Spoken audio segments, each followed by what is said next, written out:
Hi there, everybody. Sorry, folks. There was this little button that said go live, and I missed that. Can you hear me now? How about it? Are we live? Give me a 5x5 if we're live. So, Yep, you're live. yeah? Cool. Mm-hmm. All right. Welcome, everybody. This is gonna be a fun little get together. Got a couple of good friends with me today. 13th Monkey, who some of you have already met if you saw the first Starfort video that we did a few weeks back. Hello. Hello. That's Mike, fellow Mike, part of the Mike-tinuum. And then with us today is another good friend named Ben, and he's also known as Analog. He's got a Twitter account called Waking Up with Analog, and he shares all kinds of really interesting tidbits from our past when it comes to newspaper articles and things that he's found in archives, and he's a tremendous wealth of knowledge when it comes to history and all kinds of different subjects. So it's fun to have him along. We've been talking on and off over the last few years in a Discord, and Mike as well. And so this is our first time on together. Welcome, Ben. Thanks for having me. And welcome, Mike. And Thanks for having me again. Yeah, it's a pleasure. So I called this Starforts I Have Known and Loved because one of the things that I noticed with a lot of the research that's being done into the subject is that people are they tend to be viewing things from above, looking at pictures online, but there's not a whole lot of personal stories or boots on the ground footage for a lot of this stuff. So I realized after I got turned on to the topic of Starforts that I'd actually been in many of them, and actually lived in about 6 or 7 of them, still live in one, have another one a stone's throw away, and several others that I had explored without even realizing it.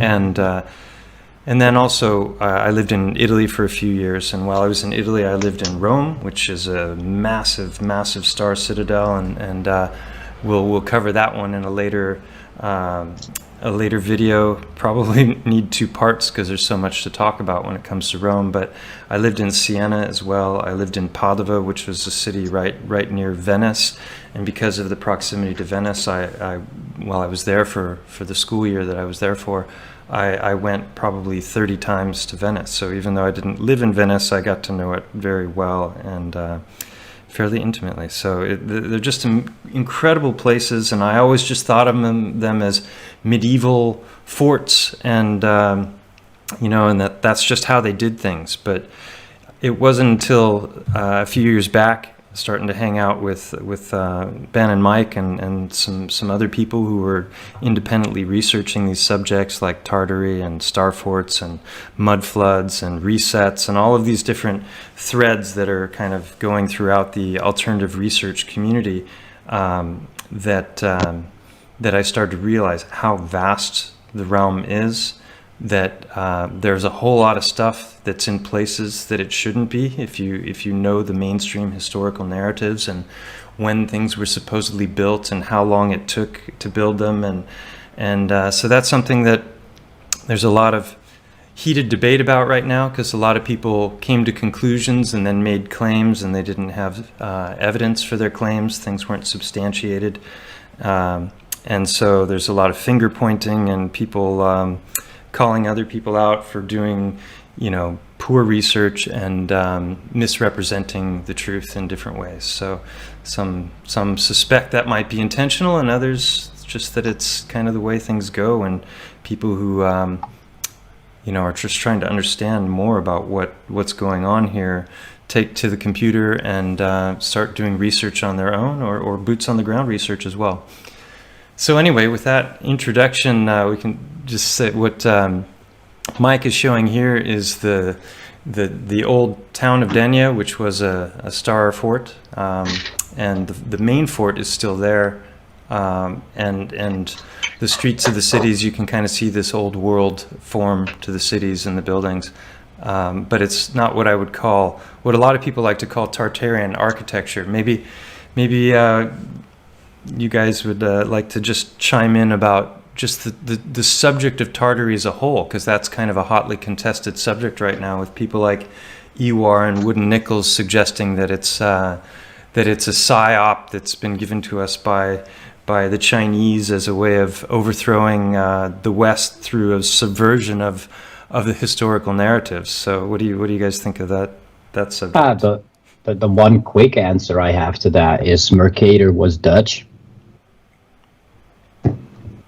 So for people who don't know who Mercator was, you gotta take it a step back. Mercator was a map maker, one of many map makers.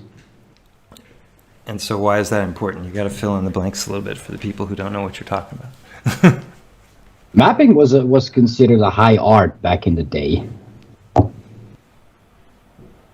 The sound quality seems really weird. I hear you perfect. Is there an echo? Yeah, you sound great to me. Yeah? Okay, good. Yeah. So mapping was considered a high art. And there are so many map drawers that put Tartary as a distinct location, which is now Siberia, as being Tartary. Right. So you can say it's a Chinese or Russian psyop, and all of these map makers came from Western Europe. So if it is a scam by anybody, it's a scam by Western Europe, because all of these map makers came from there, and they put Tartary prominently in their maps. Right. And then there's so many more like historical facts that Ben is a lot better in. I don't think than I am. There's not a lot of dispute about whether Tartary existed. The question is what it was, and I think a lot of people early on, they got onto some of these maps, these old maps, show Tartary as being a massive area that covers all of Europe and Siberia, and the amount of area covered by those maps is greater than that of the Roman Empire in some cases. So that I never studied history. I had history courses in university, so I had kind of the basic broad strokes of the historical timeline. But I other than maybe a couple of lines of text, I had never heard of Tartary other than, the bands of, roving Mongols that were taking over that part of the world. And I think you had, the Hittites and not far from there. And there, these different civilizations that all existed in that area. But to see these maps where it's looking bigger than the Roman Empire, that really caught me off guard initially, and I'm like, wait a minute, there's way more to this than meets the eye. And that was right around the same time I discovered the Discord and started learning about star forts and finding out how vast they were and how far-reaching. So all of a sudden, a whole lot of threads came together that made me start to question history, and especially when you get into Scaligeриan chronology and you find out what a crook that guy probably was, that is the foundation for our history, and then tie that into other ideas with Fomenko and his ideas about timelines and interjected time. So I don't know, what would you like to add to that, Ben? Yeah, well, ultimately, when you dig into any of these histories, you'll find that they're all wrong or a lie of some kind. And ultimately, what it looks like is Arabic, as we know today, along with all languages, have been completely messed with. And Tartary and Barbary, America was left off most maps, or was, drawn inaccurately, purposefully. And you can kind of follow this through Assyrian, Babylon, Phoenician narratives. But Phoenicia, or the Phoenicians, weren't a distinct race. That's kind of something that's been changed in recent history. Even still, it's hard to get good research on the Phoenicians. They're kind of a mislabeled people, but you could think of them as like the merchants, like probably a distinct lineage of Atlantis. They were like the Freemasons. The Phoenicians were a secret society, and then they had orders and levels just like Masonry. And I talked about this with Victor when we were still doing Radio Tartary, but the highest level a Phoenician could achieve in their colony was the rank of Q. And that's kind of a hot phrase, unfortunately, but Q was called the degree of the needle, or the degree of the eye of the needle. So the letter Q represented a compass, and only the most profane of the Phoenicians could master Q. And what that meant is that you were then taught how magnetism worked, and you were shown how to navigate. And from there you got your own ship and you became a captain.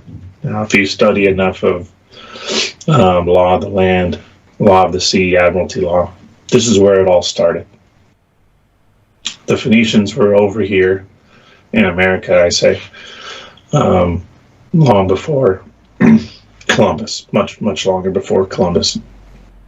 And you can trace the 1492 element to Sharia law and the law of the sea, admiralty law. So this is where it all becomes a public printed. The Phoenicians were over here, and the Sharia documents as well. Before that, long before all of America, Mexico, Peru, Tartary as we know it, Siberia, Russia, Africa, was all Arabic. The kings were Arabic. You dig enough into this, you're going to find all these people in this time frame had Arabic clothing, Arabic armor. They were wearing turbans or something similar to that. And Tartary was a name assigned to them by Rome. Same with Barbary. And this is the same time period where America is either not on maps or they pretend like they don't know what's going on there. So 1492, they introduced these two horrible corruptions. So the Talmud is a corruption of the Torah, and the Sharia papers are a corruption of the Quran. In this time period before 1492, Jews, as we know them, spoke Arabic. All of Russia spoke Arabic. The Empire of Rus is a word that's Arabic. It means, and I'm spacing what it means. It's an Arabic word. I think it means prophet or something similar to that. And, you got the empire, the Muscovies. The Muscovy is another Arabic word relating to Moses. You can find the Mexica, Mexico, they have the same word. All of the Native Americans. The Moors are all a part of this as well, because that's also correct, Arabic culture. So that kind of brings us back to Spain. Yeah, exactly. So right. This is Moorish country, big time. Yeah, well, that's the thing. So Moorish country was the entire world, and this you can call this the kingdom of God. People will notice, and they pointed out in this Tartary, with all these star forts, that you're going to have, a mosque, a synagogue, and a church all in the same street. And nowhere was a better representation of this than Spain. And that's because all three of these denominations were speaking Arabic. After 1492, the Jews and the Moors, the Jews of Spain all spoke Arabic. All of France didn't speak French until the late 1700s, early 1700s. They all spoke Arabic.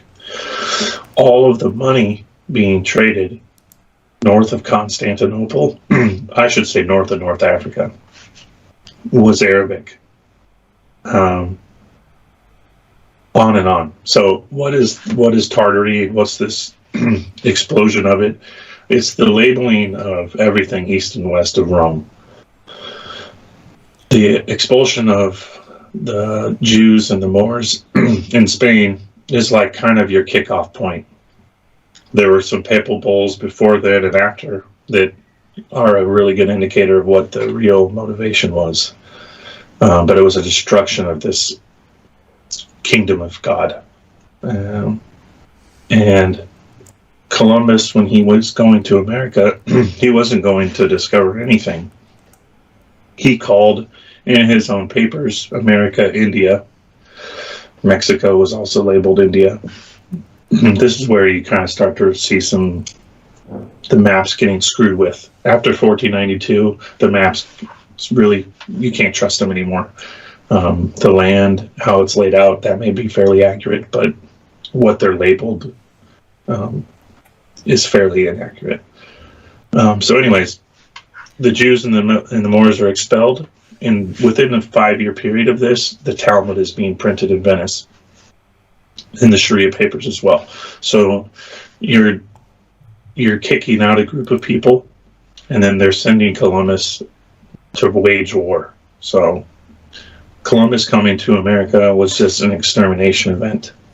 The Moors had mosques in Florida in the 1400s. America was covered by millions and millions of people. I have articles. Again, my background is research in general, but I've kind of made a niche in old newspapers just because people were freely writing about whatever was happening. They weren't as easily manipulated and controlled like today. But from California to New York, millions and millions of people, cities like you wouldn't believe. Mexico and Florida and the Gulf appeared to show a lot of examples of terraforming on a huge scale. The entire peninsula of Mexico seems to be perhaps created by man, same with the entire peninsula of Florida. Anyways, I'm going to get off topic, but yeah, Tartary, go ahead. Yeah, no, the terraforming is an interesting aspect of it, because something we talked about last time briefly, Mike and I, was the grid lines all over North America, but really all over the world when you dig into it. But it's not the same square grid everywhere. The grid can take different forms depending on which part of the region of the world you're in. And then also the work of Paul Cook and a lot of his boots on the ground research all over UK and Malta. You know, he's finding that the entire cliffs lines are, if you go into these little what appear to be natural formed caves from the outside, as you get deeper and deeper into them, you get to a level there where there's just block work that's clearly geopolymer, and there's, you know, straight lines separating them. These aren't just fragments in the sedimentary rock. This is clearly something that's been made. So he's shown, I think, pretty conclusively that much of the UK is created, is terraformed, that a lot of what we think of as just geology is actually construction on a scale that we can't even fathom in today's world. And Mike is zooming in there on the grid, which is, you know, just mind-numbing when you start to realize that all those little squares there, they're all exactly 1 mile square. And if you follow those lines up, or, you know, up, down, left, or right, and you keep going and going and going, those lines will hit mountain ranges, and then they'll disappear, and then they'll reappear on the other side. So clearly everything was either laid out from the air or before the terrain existed. I don't know. It starts to get really weird when you look into this and you realize the scope. And that's exactly what I was just talking about there. You can see the line is going like underneath the the terrain. So to me, that's kind of mind-numbing when it comes to the terraforming. But back to my original question about Tartary, I think you answered that pretty effectively. What we're talking about is a region that was called Tartary, and then what happened is people started to wake up to the possibility that there's a way more going on in this realm than we ever imagined when it comes to history and how widespread civilization was, whether it was the Phoenicians or the Atlanteans or whichever society it was. You find pyramids everywhere on every continent. You find star forts everywhere. You find this what they like to call a Greco-Roman architecture, this grand scale architecture everywhere. The cities, the way the grids have been laid down is incredibly complex. You've got all kinds of cymatics that are manifesting in the buildings and the cathedrals and the star forts, and what we see are the traces of a civilization that was very, very advanced technologically, even though they may have just been using everyday techniques that we could still make use of today. Everyone wants to invoke ancient aliens or some kind of high-level technology, anti-gravity devices, and I think oftentimes the explanations are a lot simpler, and that's something that Ewar and Wood and Nichols have been really driving home, is that a lot of people were making claims about Tartary and what it was or what it wasn't. And then when you go into some of those claims, you find out that they're false, because there's actually evidence, photographic, and different stages of development when it comes to the building of the architecture, different kinds of technology for brick making and for literally carving columns out of stone and stuff that a lot of people are saying, oh, we couldn't possibly do that with even our technology today, and yet there are the patents, there are the pictures. So I think they're doing good work, and they're shedding a lot of light on something that needs to be talked about, in the sense that we should all be doing more research before we make claims about things. I think they kind of threw out the baby with the bathwater when they said the whole thing's just a big Russian psyop, because that misses the main point, which is that whatever you want to call this civilization, it was there, and it was widespread, and it was very comprehensive. And we'll get into that a little bit later when we start talking about canals and some things that you can look at it, and it literally will boggle your mind, just like this grid will. If you get on Google Earth and you start playing around with and just looking at those lines, you realize that either one, we're in a simulation, which I don't believe unless it's God's simulation, or two, this whole realm has been touched far more than you ever could have even imagined or dreamed of. Every square inch. So I think Tartary was a good placeholder term initially for a whole lot of different individuals. This wasn't any kind of an organized research project that had any kind of funding whatsoever. This is a bunch of keyboard warriors that are sitting at their desks trying to figure out what the heck is going on, because it doesn't take much research to start uncovering a lot of lies when it comes to things that we've been told. For example, with NASA, with the nature of our Earth in general. So then after a while you sit back and you go, okay, well, if it's not this and it's not that, then what the heck is it? And those are the kinds of questions that lead to very interesting places and interesting discoveries. And I think you guys are at the forefront of that in many ways, but you're kind of these unsung heroes. Mike is, oh, by the way, this is the maiden voyage for 13th Monkey's brand new computer.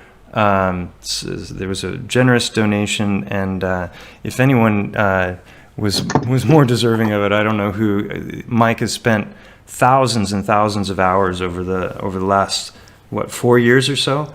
Something, yeah. Mapping in detail, and you guys will see a bit of this in a bit, and it's with far better resolution than he's ever had. So,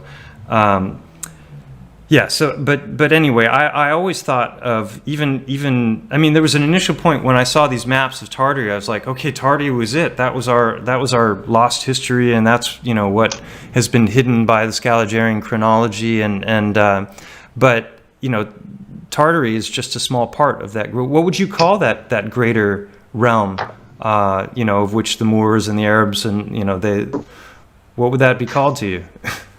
What do you think, Ben? Atlantis? Yeah, Atlantis. Yeah, Yeah. that's kind of what a lot of people come back to on it. I can agree with that. As well. Here's the trick with Atlantis.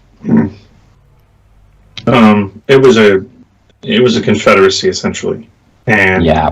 no one said it better than Ignatius Donnelly, his book in the 1800s about Atlantis. He described wherever there was water and trade, that's Atlantis. And this takes you back to the Phoenicians, okay? People get hooked on the Phoenicians being some group of people, like a race or something, and that's, again, race is a new thing. Skin color, all these things, no one was identified that way 200, 300, 400 years ago. Again, the Phoenicians were like the Masons, okay? These were the people hired by Solomon, the Phoenicians, and they basically ran the show in America, and I would say in a big part of the world. And this war, where they were hunted to the ends of the earth, and it's still going on today, I would say this is, people have a lot of theories, parasite, hive mind, whatever, aliens. You could basically just take it down to power, money, mercantile exchange. A lot of horrible things came from it, slavery, so on. Yeah, people tend to want to glorify the Golden Age, but there's like lots of pictures and maps and sketchings and drawings of some pretty hideous things that appeared to be done by the Phoenicians. Also, when you think Phoenician, you got to think Venetian, right? The same culture, really, right? Because Venice, yes. Venice was the seat of power during, for a period of time in the Mediterranean. And you had the Doges there, and it, it's all very sophisticated. The architecture in Venice is, next level. It's absolutely incredible. But the Phoenicians also seem to have been pretty barbaric and brutal simultaneously. Like, so were they inheritors also of this stuff? Yes. Yes. So that gets back to the fall of Atlantis. Essentially, is what we're talking about. Well, so there were two groups in Atlantis as well. I mean, Atlantis wasn't just made up of great people, and again, there were many Atlantises. There were cities, amazing cities all over the world that were Atlantean. But yes, it's a takeover. That's the only way that any of this could have happened. There was one particular event or a series of events that led to this, because the entire realm was decimated. And you look at enough archive pictures, when pictures first started getting publicized. I'm sure there were cameras before, but, the late 1800s. It doesn't matter where you go, everything is destroyed. And what isn't destroyed often either was taken over and repopulated and cleaned up, or it was buried under so much earth that it's still buried. Or, and me and Mike have been talking about this for years, and it overlaps with your research, and you've heard us talk about this for years. And Victor played a part in this when I first started talking about golf courses, cement, geomancy. Golf courses are geomancy, and for people that are new to that subject, you could go even farther and call it necrogeomancy. And when thinking of geomancy, I mean, you're basically, it's like magic. It's basically the way in which they're designing the cities, right? To make use of energy and ley lines and all of that. It's a very fascinating topic. We'll do a whole stream on that someday, because that's just completely all this stuff. Yeah, all this stuff we're talking about today, unfortunately, I could go hours and hours and hours into, but I'm just trying to do as quick of a synopsis as I can. There was some event, I can't give a specific date. It seems like it's probably in the late 1700s, maybe early 1800s, just because of the amount of work that would be required to start things over in certain cities. But being that I live in America and I have access to an incredible amount of digital archives, and I've spent thousands and thousands of hours in them. Europe was the first to be cleaned up and repopulated. And America, there are still parts of the world that aren't even been cleaned up. And you can still see temples like this all over the stands. Afghanistan, Uzbekistan. Me and Mike have spent hours, Mongolia, Siberia, on and on. Okay, there, and just think about the northern latitudes, what's being covered there, what's covered in snow and the proverbial tundra, because Alaska was a tropical paradise only a few hundred years ago, not millions of years ago, only a few hundred years ago, less than that even.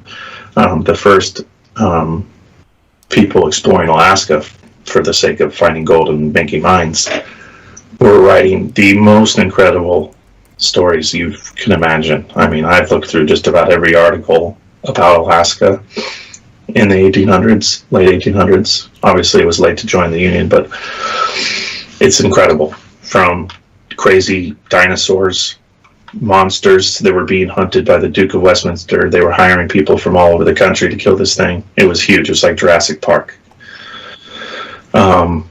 They had tropical paradises all over Alaska where the ground was so warm by some kind of volcanic function that you had tropical plants, trees, animals of all kinds, all in these little areas, 200 square kilometer areas. And they found more than one of these.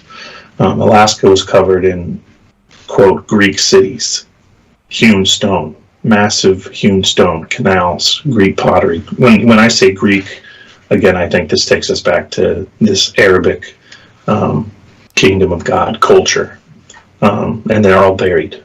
There was an earthquake in Alaska in the late 1800s, and it tore off a part of a mountain. And in the mountain, they found a castle, hewn stone, Greek pottery, giant bones. This is the entire realm. Everything is like this. America, same thing. I have hundreds and hundreds of articles about stone cities, caves, the most amazing caves you could ever imagine. Well, there are maps with large cities all over North America at the time when Columbus supposedly discovered it. I mean, that's, oh yeah, it's and so Columbus was taking Arabic translators. Okay, they were labeled Hebrew, but again, there were no Hebrew people, and the Hebrew language is an offshoot of Arabic. Latin is inverted Arabic. So freehand Arabic, if you just spin the letters or use a mirror or flip them, that's Latin. So when you talk about Latin being, this sacred language that mostly just the Catholic Church uses today, well, it's inversion. This ties right in with taking over of a people and a culture, and an inversion has a lot to do with that. This necrogeomancy gets into this as well. Basically, the kingdom of God, or Atlantis, or this group that is labeled Tartary, they were building everything based on Earth's grid. Earth has a grid, an electromagnetic grid that runs underground, called telluric currents. Yeah, this gets back to what Ewar and Woody, Ewar's new radio podcast is Flip Flop Productions, because he has flipped on a bunch of things, and I actually praised him for his willingness to come out and say, hey, I thought something was true before, I made claims about it, I found out that wasn't true, and so I'm here to rectify that. I think we should all be doing that if we have a public forum that we're it's one thing if you just have a thought or you say it to somebody, but if you're actually reaching a lot of people and you're claiming something as fact, and you find out it isn't, you gotta go back and say, hey, like I did that with the World's Fairs, because I thought there's no way those buildings can be made out of wood. It's absolutely impossible that something the size of St. Peter's Cathedral in Rome could possibly be made out of wood, and then along the way, after 3 years or 2 years of looking at those photographs, somebody finally finds an archive where they're actually showing every single stage of footage. Eugenie, one of the guys in the Discord, he showed that to me. So I was in a live stream and I said, hey, look at these photographs. There's a lot of things that I've been claiming that I find out, maybe they aren't necessarily true. And one of those things that Ewar kind of backed on was because he was claiming that the cathedrals were harvesting energy from the ether, and that they were tech, and that there's devices that maybe aren't even present in the buildings anymore. But there's all kinds of different ways to make use of the energy of this realm. Like there are buildings in New York that they've drilled down so far that they've got these geothermal vents. So like the buildings are literally being powered and heated by heat from deep down. So at some point they decided, okay, we're going to drill down here. They drilled down so far that it's hot enough that they can actually pump water down there. The water heats up and converts to steam, and then the steam expands 1700 to 1 in relationship to the water, and they use that to both heat and turn turbines. So that's like limitless energy, and I wonder sometimes if the nuclear power plants aren't doing something similar, and that we're being fed one story about radiation and tubes, or not the tubes, but these the things that can melt down, those I can't remember what they call them, but like when Chernobyl and melted. Anyway, meltdown. Maybe that's not what's happening at all. I don't know. But the tech was a big one for Ewar. And I think he backtracked on that as well. And I think that was a bit hasty. Maybe he shouldn't have been making claims about it. But to just say, okay, no, we did have the means to build these buildings, and they aren't as special as I thought. Oh, your typing is really loud there, Mike. Excuse me. That's all right. Yeah, he backpedaled that too much.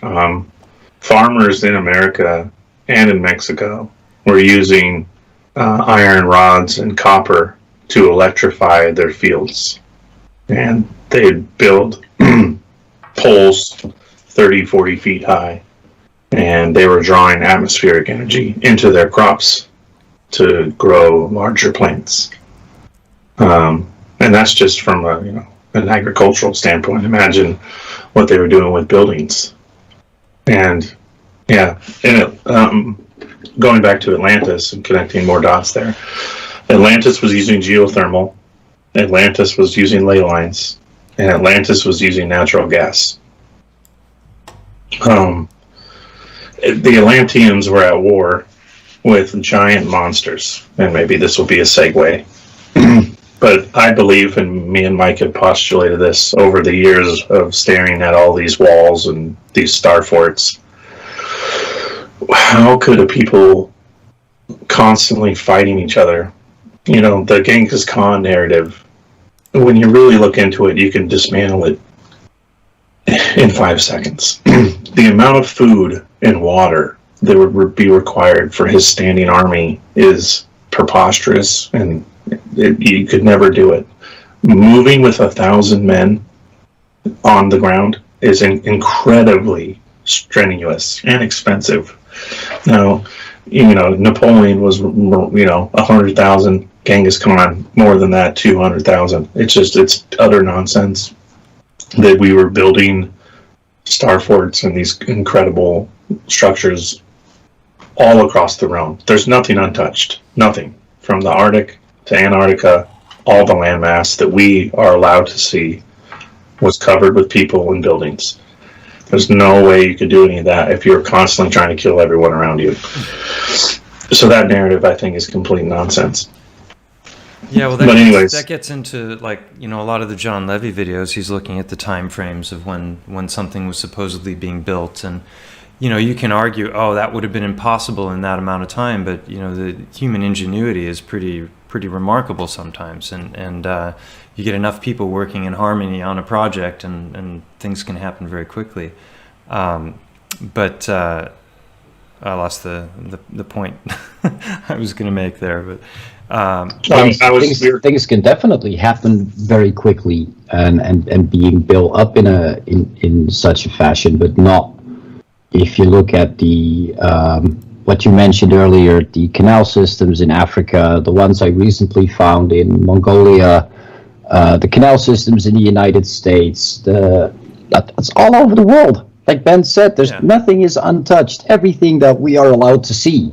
Well, let's nothing is untouched, come back to that, because we're going to show some of that. I mean, we've just been talking and kind of getting acquainted here, but let me just show my screen a bit here. So you know, Google Earth is 13th monkey's domain, but I've used it a fair amount too. So this is where Mont Go is. People who are familiar with my channel and the work that I've done examining this mountain and looking at it from all different angles and top down, inside out. This region here in Spain. You got to share your screen, Mike. I'm not sharing it. Yeah, he is. This is not me. Yeah. Oh, So let me just make sure I'm doing this right, because it's. I'm just going seeing through Mongolia. OBS. You're seeing what? Mongolia. You're viewing through Skype. That's the thing. Okay, wait a minute. I'm not. Am I not showing? Yeah, you're showing Spain. Don't worry, I've got the YouTube open as well. Oh, I don't have. I've got YouTube paused. That's why I was like, no, it's just Ben right there. So okay. My bad. All right. All right. Good. All right. So so that's Mont Go, and in this region, I'm pretty confident this is potentially a Titan. There's a limestone mine right here, and a portion of this whole mountain you can see is missing there, as is this portion here of Mont Go. So that's just there's a little bit of caves in here that I've yet to go in. This is another potential candidate when it comes to Titanology and this idea that maybe some of these mountains were once creatures. You can kind of see the shape of the body here. This almost looks like where the spinal column, the canal for the spinal cord would be. But there's no clear cut like caves that I can go and explore like I did with Mont Go to see if there's anything to it. The mountains are made of the same kind of stone that Mont Go is made of. It's this limestone. It's a combination of either like thick blocks that have very little in the way of channels going through them, or this Swiss cheese looking limestone that they call karst, but I believe is actually trabecular bone. So you got the cortical bone and the trabecular bone. This is another potential candidate. There's a big cave right here. There's caves down here. I've been in them. The big one here, I didn't have a good enough flashlight, so I need to go back there another day. And then what we're going to look at today is just a little tiny star fort that's sitting right atop this little hill right here.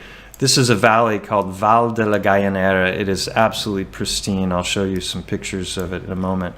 But it's really cool because it's got these 7 little villages, and you come up this windy road through the valley, and you've got these just breathtaking mountains on both sides.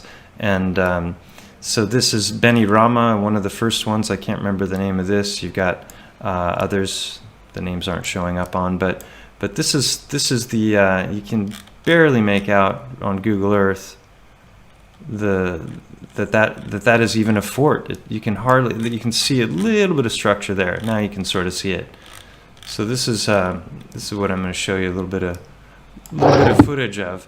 And the point about this is if you zoom out, I don't have the Starfort map, the Starfort file turned on. Let me just put those in Europe here. Anything else I should turn on? I guess that's enough, huh?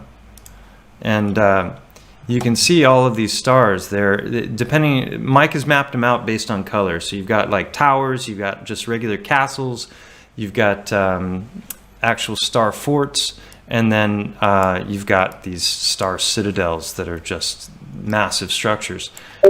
In the last video that we did together, we were looking at this one right here, which is just a cute little 4-pointer.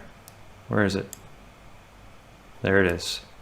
So we were looking at that one last time and showed a lot of footage of that inside and out. So this is the thing. That's why it's called SFIHKAL, star forts I have known and loved, right? So this is actual places I've been to and I can talk about with a little bit of not authority, but at least some insights about what it's like. So this is the star fort we're going to look at here, and you can see it's just perched atop this little hill. It's so cool. Everybody seeing this and hear me? Is everything cool still? Let me make sure. Check in. Yeah. All right. Good. All right. Yeah, working from my side. Good. So this is just the same thing, but another angle looking along the length of it. And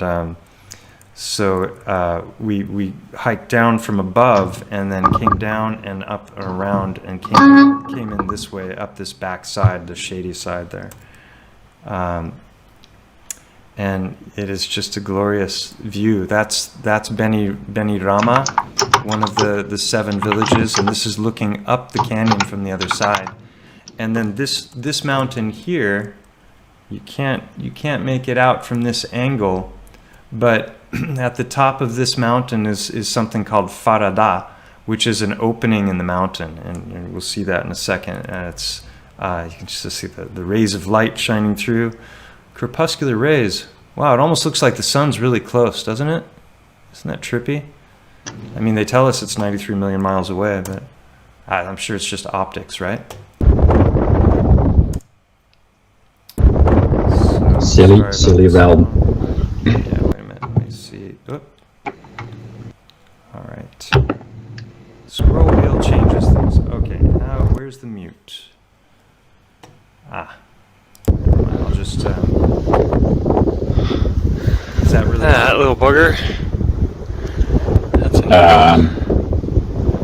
I'm not hearing anything. That's like a... Not hearing anything. Okay, well, it's not necessary. Looks like it's got about a 6-foot wingspan. Parked. So this is just Right there. this is an eagle that we saw. Oh wow! Look at that thing. It was just amazing watching it go. I hope I can see it. I can't even see the screen. So you're not hearing that. He's just parked out. No, Reached I'm not. Castle. Maybe the YouTube chat is.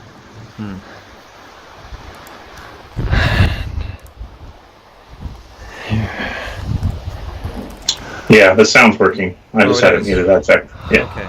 Yeah. So this is what I was talking about here. So we came down from this ridge line. We came down through here, and then across this, and then the star fort is at my back right now.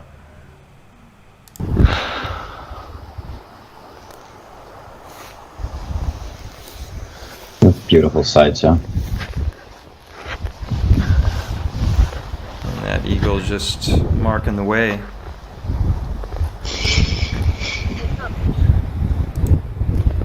Oh, by the way, a couple of comments earlier. Someone mentioned Colm Gibney and Philip Druginin. Yeah, Colm was the first video I ever saw on star forts, and then the next video I saw touching on the theme was with you and Andreas, Mike. Yeah, So massive. those guys were early on. She writes, had some great star fort presentations a few years back. Yeah, I mean, you guys were really the first to even be talking about this. Did you see that? Did you see that dive the eagle took? Check that out. Watch this. He's just parked in the wind, and then right now he's going to dive down a little bit. Watch. Just tucks in the wings and down he goes. I worked with Colm a bit in the past. Mm-hmm. Yeah, so this is coming up the back side now, going up this trail here, and it's I had to come in between here. There was gates blocking it that I had to hop over, and it doesn't look like it would have been so easy to build.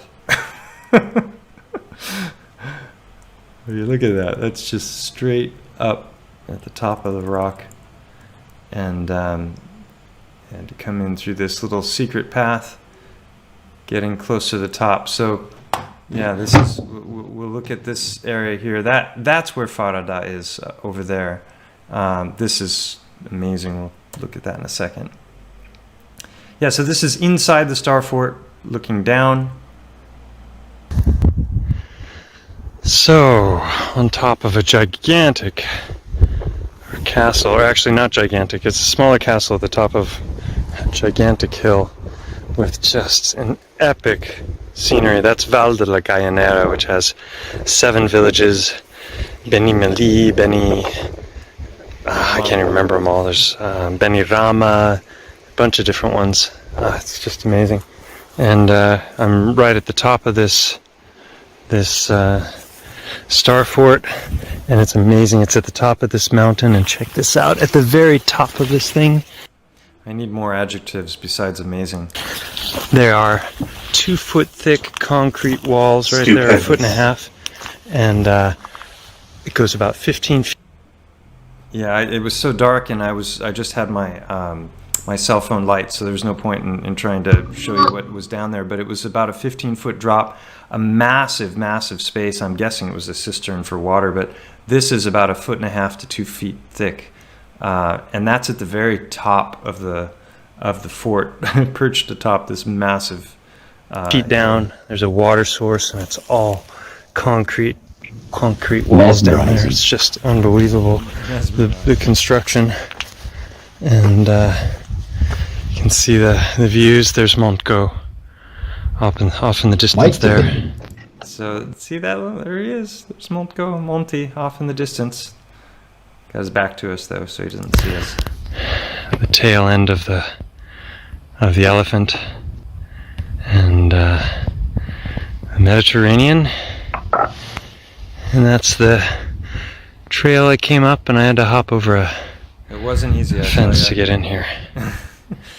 Yeah, myself at risk for truly an amazing spot. Saw an eagle we need flying more here a people that moment get ago. I boots filmed on the that. ground. And With some now of I these, gotta especially the castles. get where there's myself a lot back down to without see. hurting myself. Wish me luck. Like from some of my own experience, I can tell that looking at a star fort from the ground, not that interesting, really.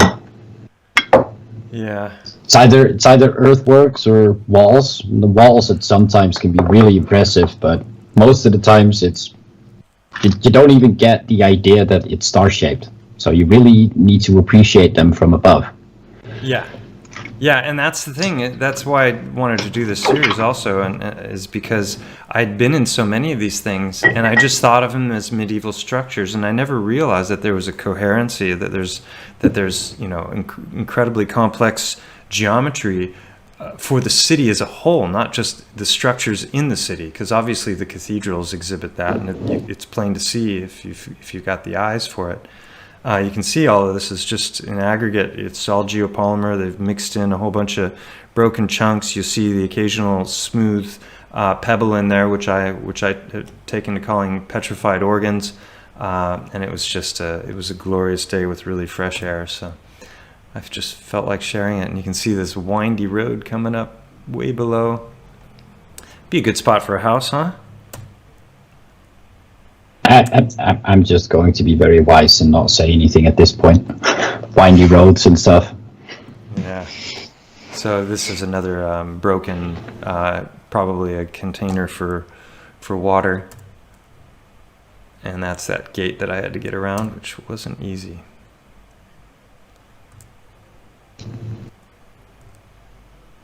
And what a sunset it was. Look at that. I had to run up the hill to catch it at the end because we had to go down from the fort, and then I'm like, no, I've got to catch it, and that was the best I could do. Now this is another cool thing. So going back to Farada. So where we were. Gotta give it a little time for the YouTube to catch up because the pictures you're showing are not like concurrent to what you're talking about. YouTube is currently seeing the sunset. Gotcha. Now we're at the castle. Yeah, so we're back at the castle here, and then following this ridge line is where we run into Farada. Let's see. Yeah, so you can't really tell here because the detail isn't filled in, but right at the top of this peak, I'll show you some photographs here in a second. There's a massive, or not massive, but there's a big cave here, and it's all blocked off here with brick, and from the distance, if you come up the trail, you don't really, oh wait, here it is, okay. Yeah, so the cave is over here, and then this is the trail that goes up to Farada, which you'll see pictures of, but this cave is pretty fascinating as well. See that here.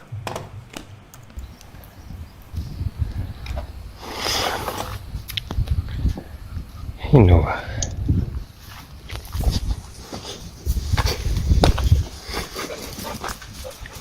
So the cool thing is I didn't even know this existed. We were just walking along the trail, and I saw this ruin, and I'm like, oh, I'll peek inside the ruin. and there was a cave inside the house. So that would have been a clever hiding spot for a whole lot of people. I think the official story is that they were using it for cattle or for ice storage. Pretty cool. This was built by the Moors. Going down the rabbit hole. Got you on camera. Wow, this place is Yeah. what a thing. For those who the official aren't aware story of me or what I do, if you have Twitter, you should definitely follow me. Yeah, I mentioned that at the beginning, and I didn't put it in the show notes yet. But yeah, search for "Waking Up with Analog" on Twitter. He's got so many amazing articles, and I've shared a few of them on my community tab on my channel because they directly relate to petrified organs, petrified titans. These are the subjects that my channel has been all about. And you've found all kinds of old articles that confirm a lot of these things that I've just found, as on a They use this for like. Even if Yeah, you're like and me, since you're talking about caves, that's why I mentioned it. I have hundreds of articles on caves, and a lot of them will blow your mind. yep. Caves in Colorado, like you wouldn't believe. Caves in the whole realm is covered in caves. The Ozarks is a 300-mile long I'm not sure. I cave. need to look into that. The Appalachian Range has a 300-mile long cave. There are caves in Colorado where they're finding entire ships, I'll drink the water. Moorish ships, 60 feet below ground, petrified in a cave with Chinese hieroglyphic writing. right. That's crazy. But yeah, I have articles where they're natural, and then I have ones that they're completely man-made with whole cities they discovered, avenues, 90-degree streets, roads, buildings, lamp posts, hundreds of mummies, sepulchers. Ever burning torches in the likes of natural gas sources that don't end. That one article of the guy that found evidence of a flame that had been burning for at least 3,000 years. Yeah. Yeah, and then they're all over. I have articles in Mexico, same thing. Miners find a cave with people with torches that are still burning. France, Germany. It's everywhere. Like, even if you don't like Twitter, go to Twitter to look at Ben's account. That's what I do. I hate Twitter, but I go to Twitter to read what Ben is posting. Yeah, I wouldn't even have Twitter if it wasn't for Ben, to be honest. Because I've got way too many platforms already. I'm just overwhelmed. So yeah, if you want to see some real nuggets from the past, and you can tell by the writing, it's not somebody sitting in their room that just wants to fool people and write a silly article about something. You can tell there's an authenticity to many of these texts that you can sense that they were telling things like they thought they were.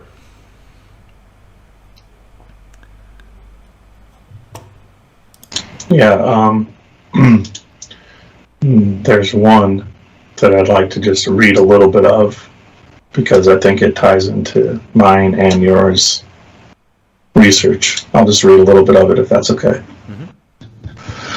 Okay, this comes from California. This is in the 1850s.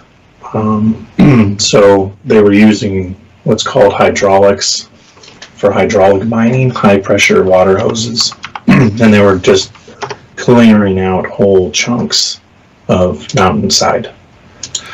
And the things they found were crazy. So I'll just go over this.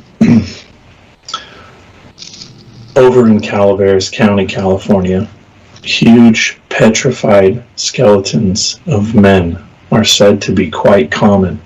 Also, the bones of yet huger animals on which they used to ride, judging from the saddles as large as dump carts, found still strapped on their backs. We helped to dig up a thigh bone ourselves over there, 15 feet long which doubtless belonged to some antediluvian chief. Some called it an old log, but it was in the shape of a thigh bone, petrified. Oh wait, I just want to add, if that was a thigh bone and it was 15 foot long, then the tibia would have been probably 10 or 12. So just the leg would have been 25 feet in length. So that's without the torso. Yeah. We have never known many complete stone giants to be exhumed in this vicinity, but out in Humboldt County, one large body over 100 feet long, known as the Little Giant, has been found completely petrified. I was with you until you said Humboldt, but I know the kind of people that hang out in Humboldt, and you know, this is no longer a credible story. Yeah. But here's the important part, and it's going to tie into what you're doing. So the Little Giant has been found completely petrified into quartz and silver ore. Ha. Okay. That's really interesting, actually. Yeah. Okay. It is well known to us that all the petrified horses are plenty in the Comstock Ledge. Some of them over 50 feet high. Also, numerous huge spurs. For those who don't know what a spur is, that goes on the back of your boot, which none but the monstrous men could appropriately wear. Petrified wild cats have also been found throughout this mining region.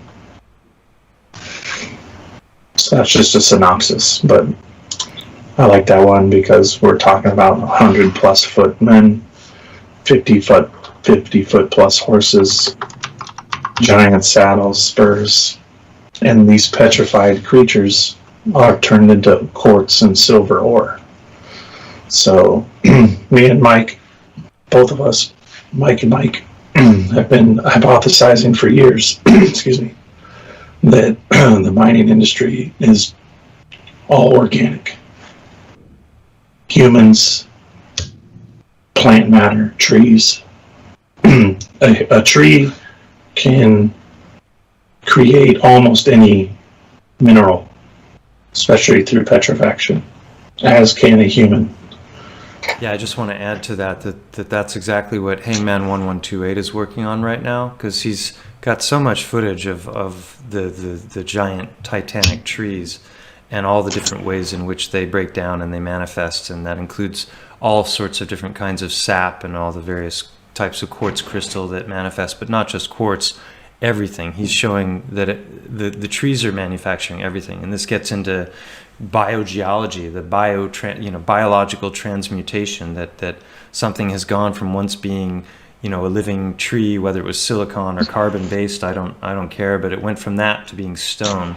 And in order for that to happen, there had to be some kind of a transmutation, because to just claim that it's happening through paramineralization, where there's a replacement of minerals, that doesn't make sense to me at all. So I think that some kind of a petrification event has taken place. But even without a petrification event, you still have the biological transmutation of elements, where trees and plants and creatures, of all different kinds, are synthesizing the elements. So they're taking different things and they're producing them. And we're taught that can't happen. That has to happen in the heart of stars. It takes supernovas to spread that stuff out throughout the universe. And then it all coalesces and accumulates thanks to the magic of gravity. And then boom, we've got, monkeys with computers. So definitely the trees are the great trees are a real thing, and they're producing just about everything. Is one of your youngsters awake? No, my dog. One of many. But yeah, I could read articles all day. We could sometime we'll do a stream with going through a bunch of those articles and just talking about them, because it's very, very interesting stuff. Yeah, big shout out to Hangman 1128. He's if you want proof, unequivocal proof that the great trees were once a thing. His channel is the place to go, because you can look at the pictures of the plateaus all day long. You can debate whether, basalt columns can actually be formed by volcanic activity, or whether those are the fibers of something great that was once growing. I believe the latter. But besides the mesas and looking at these columns and everything, if you see his footage, you'll see all the different ways in which the great trees manifest, and it's fractal, and it goes all the way down to little chunks that you can hold in your fingertips that are identical to what you're seeing on the larger scale. And that's exactly how the trees break down. So if it isn't, great tree eroding in one way or another, it's pretty odd that it lines up in every single possible way. Yeah, and everything's buried below ground. A lot of my research has also been about kind of rewriting biblical history and hypothesizing that Babylon and Egypt, Canaan is all in America. And the things they find in these underground caverns will blow your mind. Mummies. I have articles showing that almost all of the mummies in European museums came from America, not from Egypt. Well, this gets into the whole Smithsonian squirreling away everything that doesn't fit the narrative, right? Yeah, and I have plenty. Again, I have over 6,000 posts, and that's not even a fraction of the articles I have. And I have dozens on the Smithsonian articles talking about how they're corrupt and they're sending everything overseas and they're rewriting history and they're protected by the government, and the things they couldn't steal, they would just buy. I have articles that the Smithsonian was also hiring big game hunters to kill dinosaurs, giant sloths, you name it. So any kind of old world, crazy fantasy type animal creature you can think of, unicorns. The Smithsonian was aware of the last vestiges of them that were alive after the deluge, and they were paying people. They put out a bounty on a dinosaur in the Congo in the 1800s, and it was $5 million. Okay, Bembe, right? How much was $5 million in the 1800s? A lot. A whole heck of a lot. Ben, I don't know. Someone mentioned that your mic is a lot louder, and I'm sure there's some way I can control that from here, but I don't know how. So maybe if you can just turn it down a little bit and see if that's better for people. Is that better? It was fine for me all along, but I'm just going from some feedback in the chat. Yeah, I can't hear myself, unfortunately. There's some I was going to mention. Yeah, there was we talked about Colm Gibney and Philip Druginin, and then someone else wrote, if I can remember correctly, it was John Levy who posited the idea that Starfort is the bedrock level, and that's consistent with what I've found around here. You've got definitely the traces of all kinds of geopolymers, but when you look at what these Starforts are sitting on, and actually what they're made from. They're sitting on the bedrock, which is this limestone that's got all these channels going through it. So this ties into my theory that they were mining titans, and that this is what they used for their materials to build the realm. Obviously there's tons of examples of geopolymer, and a lot of the megalithic architecture seems to have been done in that fashion. So it's not anti-gravity devices needed to build the pyramids. You could just build frames and pour whatever kinds of stone you wanted if you had the recipe and knew how to do it. So that's definitely happening, but that's not what these Starforts are sitting on. They're sitting on the bedrock, which I believe is either in some cases it may be great tree, and in other cases it's potentially Titan.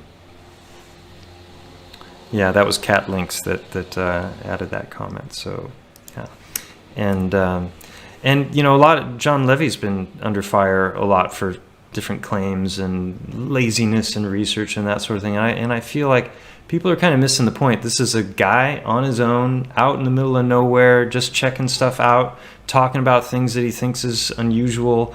He's very artistic and poetic in the way that he presents himself. And, it's really easy to speculate and talk about things, and maybe you don't qualify every single thing you say with, oh, this may not be a fact, every time you say something. But I've learned so much from him over the years, and he's done so much interesting research that I think, again, people are they're so quick to criticize and go on the attack instead of just taking things for what they are and appreciating what's been done. It doesn't mean that there shouldn't be more systematic, organized, collective research that's even, looking at maybe someday approaching academia. But the problem is our whole historical system, the academic institutions, all the societies that are supposed to be the upper echelons of academia. A lot of all that is questionable when it comes to motives and people just supporting narratives rather than actually looking at the evidence that's there with an open mind and considering things that we think are absurd. There might be actually some truth to them. Well, and we can talk just about John Levy's area for a second. Utah, Arizona, Colorado, New Mexico was the base of a gigantic civilization. Can you fly there, Millions. Mike? I'll go to content view. So if you want to show any Millions. things that he's talking about. I have really great articles again from that region. Dragons, whole dragons, 100+ foot dragons found below ground, skeletons petrified. Yeah, I posted one of yours on the community tab that was a 300-foot dragon that was found intact underground. Mm-hmm. And there I have a really interesting one about two prospectors. They were they got lost, and they stumbled upon an entire Egyptian culture, a whole city in a basin, thousands and thousands of people, Egyptian temples, crazy cave systems. One of the guys died. One of the guys made it out, but he lived with these people for a while. And the only way out of this basin was you had to ride this makeshift boat through a subterranean river. Anyways, this area was something really, really special before this event that we've talked about so many times. I think that it's definitely possible there was more than one event. The buried record shows not only a flood, but a fire. The Mayan cosmology talks about the Earth being destroyed or reset 4 times, and flood and fire are 2 sections of that. Yeah, even mainstream geology gives us 5 great resets, right?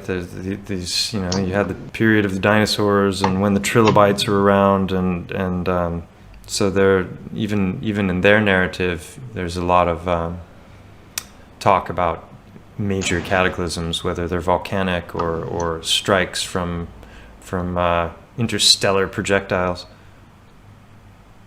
Yeah, and the LDS Church has a lot of amazing articles because they were leading all of the expeditions for the most part in the Southwest here, especially in the mid to late 1800s. And it's pretty amazing. I mean, thousands of mummies, relics like you couldn't believe, giant red-headed people. I have reverb.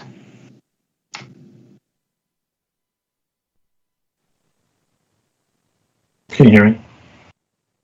I can hear you. Okay. Some of the speakers were playing me back. Anyways, it's an incredible place. So we're talking about dragons. We're talking about giants. They found a city below ground where they found a bunch of giant red-headed giants, 15 to 20 foot. And they found a pictorial on all the walls. The walls were all plastered. Okay, stone walls covered in plaster. They had pictures telling stories. And all the pictures were telling the story that these people were at war with giant cats, giant, like, saber-tooth type animals. And the king was made king because he had killed one of these giant cats. And I have articles of miners in cave systems running into lions. So it's just crazy. Everything we're told is backwards. You can trace almost all the plants and animals historically to this continent. Camels come from America. Every kind of elephant. Marsupials. All marsupials. The big cats. They all come from here. It's almost like this place, America, was Middle Earth. Or did I say too much? Oh, yeah. Just if people are watching, like Mike was sharing my screen, I think. If anybody knows the old map of Tolkien's Middle Earth, and you can see my mouse pointer, Mordor, right there. That's it. There's your Sea of Rune, the Southlands. So you would have your Rohan sort of right here in the plains. Mirkwood. And there's the Shire. It's funny, too, because there's quite a historical record of pygmies. Numenor. All across the northwest there, where he was just pointing in my home state of Oregon. They have pretty amazing articles extending all along that volcanic range right there. If you look, zoom in a little bit more. If you see the Yakima Indian Reservation, all along right down there through the middle of Washington and Oregon, there's some of the biggest volcanoes in America. And yeah, you can see them. The white dots are pretty much the volcanoes. But all the Native Americans, and then there's Crater Lake. Zoom in right there where you just were. Keep going down. This one? See that lake? Yeah, it's the deepest lake, second deepest lake in the world. And Wizard Islands, huh? yeah, Had some comments in the chat about my volume level. Is that better now? you sound all of you sound fine. So I don't know what it is. Must be YouTube. It's a magical place. A lot of weird things happen here. Mud Fossil Gaia writes, I have a playlist about Native American mud fossil legends on my channel if you'd like to see more dragons and hear their stories. Oh man, the Native American stories are great. It goes right back to Tolkien.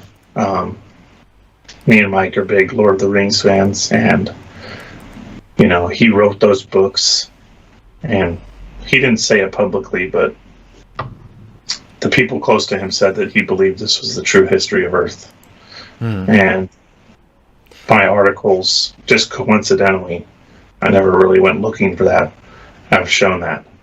I have dragons, giants, dwarfs living in caves hoarding gold. This is 100% what they were writing about. Pygmies, orcish type hybrids that were thick-boned, thick-skulled, 6 fingers, double rows of teeth. I have skeletons with tails, skeletons with fins, like mermaids, skeletons with single and double sets of horns on their head. It's crazy. It's far more magical of a realm than we think. Yeah. Like what you said earlier about the walls, I think is pretty important in relation to the states too, considering the amount of articles you have on walls. Yeah, everywhere. Just strengthening the fact, and another thing that strengthens that theory is star forts are mostly on the northern hemisphere. Yeah. Don't like the word, but you know what I mean. Hemisplane. Yeah. Hemisplane. Thank you.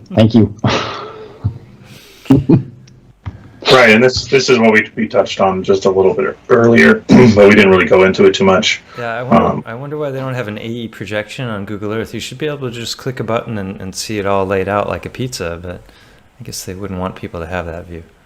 No, can't have that. I didn't really summarize this too, but I want to make this point. I do think that the star forts served multiple purposes. I completely agree that they were built upon living or old living structures. They were also built on or near waterways. Some were built on top of hills, but the majority of them are built along rivers. Yes. And most of them had giant walls. They were all connected. When me and Mike first started Wait, talking most to of each what other, had giant walls? Sorry, I missed what you were Star Most of the forts. forts. Ah, right. When me and Mike first started spending time together on Google Earth, me and him knew very little of the forts in America. But over time, we found many, many maps showing that America, from east to west, has as many, if not more, star forts than Europe. America, unfortunately, was buried under what seems to be a considerable larger amount of mud than Europe. Oh, can I just Just interject for- real quick on that topic? Yeah. Because someone was just asking about volcanoes, and that ties into something I wanted to talk about with volcanoes. But before we go there, this ties into the whole narrative that Randall Carlson and Graham Hancock are promoting, which is this whole comet strike during the Younger Dryas period. That was like 12,500 years ago when everything got wiped out. And that whole, if you could just go to the Pacific Northwest there, Mike, like zoom in on especially eastern Washington, there's an area there called Dry Falls that basically it's the biggest waterfall that ever existed on Earth. If you look at it geologically, it's like 1,000 times bigger than Niagara, and so, yeah, I've been there. so there's these theories that they have about a 2 to 3 mile thick ice layer that was all over Northern America, or North America. Like 2/3 of North America was covered under this. And they theorized that there was a comet that came into the atmosphere and it broke off into multiple fragments, and they all hit in that region. And there's a big area that just vaporized, and it sent gigantic boulders, moving, and just like the likes of which the world had never seen before. And they believe that this happened in a very short amount of time as a result of some kind of a comet strike. But I don't believe that, because I think a lot of what we're told about space is BS, and NASA and SpaceX have no credibility in my mind. So that begs the question, like, where are we? What is this place? And what's outside? Is there a barrier? Is there not a barrier? What is the shape? That's a whole topic for another time. But this area is fascinating because of the traces of this major event. Now, going back to volcanoes, and Mike was looking at some stuff earlier today, and I was just thinking, or like just minutes ago, I was thinking about trees versus volcanoes. And if the ancient trees were a thing, we were looking last night all over Madagascar. We could go there shortly, or he's going there already. Madagascar looks like a forest. You've got these rings all over. They're about 8 miles in diameter. If you tilt it and you look at them from the side, you can see grain, and it is very clearly tree. And again, if you haven't gone into Hangman 1128's footage, you really need to do that in order to be able to start to make sense of how this place is put together, because they're telling us that you can't see the grain so clearly here, but some of them you can see. It looks exactly like a tree trunk, and they're all tilting up at this sloping angle of where that outer ring, the main ring there, they're all tilting up as if they're about to go parallel, parallel to each other and vertical to the ground, exactly as a tree trunk would. So what happened to those trees? I don't know. But if things were that big and those trees are not here anymore, then, Paul Bunyan myths and these things of the, or just like the movie Avatar, they could have brought in some kind of, laser technology, who knows what. But, that suggests that there's other realms that things were shipped to, obviously, because the traces are not there anymore. Let's stay on that Avatar thing for just a split second, okay? I hate to be a broken record, but when they were chopping down a lot of these really big trees, they were finding mounds or graves underneath them. So one of the tenets or commonalities you find is that they would bury a tree or plant a tree on top of a grave. And so, like, some of these monstrous trees in the 1800s, they were cutting down. Anyone that's looked into that, they were finding giants buried underneath them, and that alone is crazy. I just posted an article the other day about the largest living cypress in Florida was cut down, and they estimated it to be over 1,000 years old, and they found a petrified giant underneath it. I'm just going to show some pictures of the trees while you're talking, just so you know, Mike, that I've got the screen now. Yeah, keep going. And Native American mythology says that when you plant a tree on, that the tree absorbs your essence, essentially, right? And anyone that's seen the movie Avatar, that movie is, truth is stranger than fiction, I would say, is very accurate. Under the California redwood forest is some of the largest crystal caves in North America. Hyperion, which is a giant, it's the tallest tree in the world currently, sits on top of a giant crystal cave. And we were just talking earlier about when you petrify a human or organic matter, it turns into silver, gold, crystal. So in that movie Avatar, they need, I think it was unobtainium, I can't remember the exact name. And where is it? It's at the base of their giant tree. Unobtainium. Yeah, unobtainium. Which and the tree is Awa, right? Isn't that what it's called in the movie? Yeah. I think the Tolkien stuff and the look at this tree. That's Hyperion. This Tolkien stuff and Avatar. Like, Avatar was the top-grossing film of all time, and Tolkien obviously has etched an indelible mark in everybody's consciousness. I think that's because they're telling the true stories, and we intuitively sense that there's a truth there. This particular tree isn't that? Didn't you tell me it's right above the crystal caves? Look at that thing. It's connected to it. Yep. Yeah, I've been inside of those, and boy, would I love to go back inside of them now, because I have a completely different perspective on this whole idea of biogeology and what. I've been to General Sherman. I've never seen Hyperion. This is the redwood. That's the one I just showed pictures of. I got pictures of me trying to get my arms around this thing. It takes, I can't remember if it's 26 men fingertip to fingertip or 36 men, but it's I think it's the largest tree in the world by volume, but it's not the tallest and it's not the widest.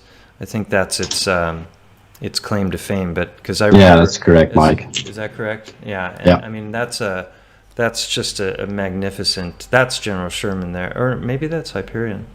Hyperion is the tallest, General Sherman is the largest by volume, and the oldest tree is somewhere in Sweden. Yeah, it's it's in Lapland. It's in Siberia. They say it's like 9,000 miles or 9,000 years old. Yeah. And it just makes me wonder, like, how do they determine that? Can you look up Cut it down, Montezuma's count the cypress? It's in Oaxaca, Mexico. Montezuma's cypress. Yeah, that's impressive too. This one blew my mind.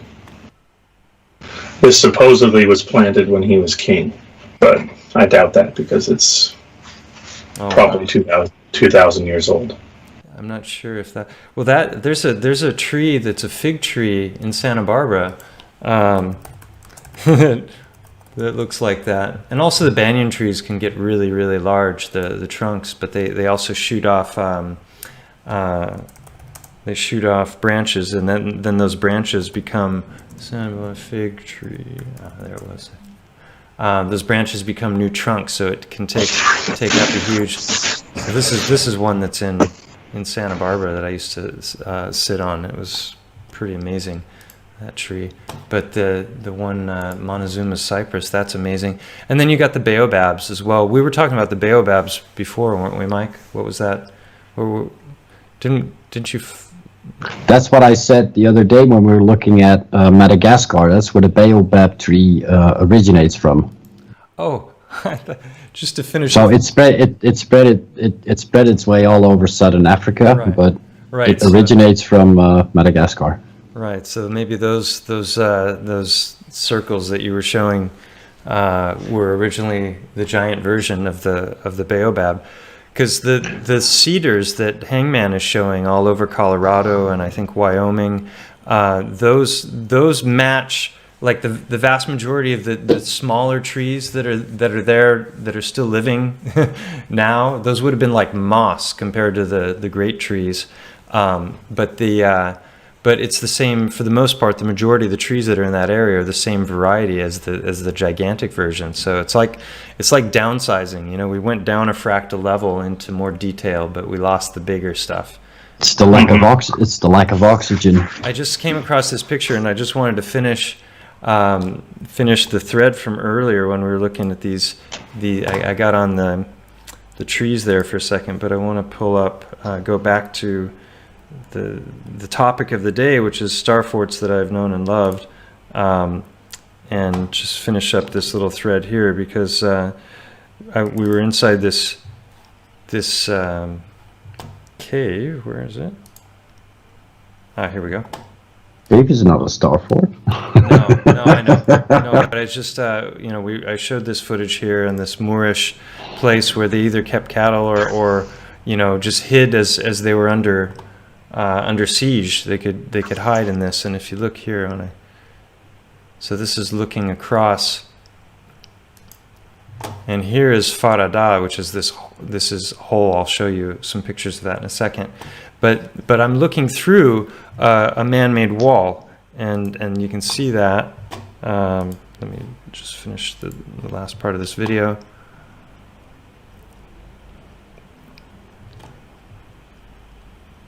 So that's the natural formation of the cave, and then here you can see that I'm inside this aggregate, and the aggregate is always limestone with iron, and usually they'll have little chunks of either broken fragments of limestone, or they'll have these smooth pebble stones that I call petrified organs. That's a cool shot there. Hold on, just got to take a snapshot of that.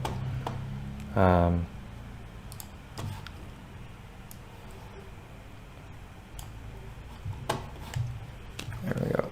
And so close that up. And it just reminded me of this because this is what it looks like.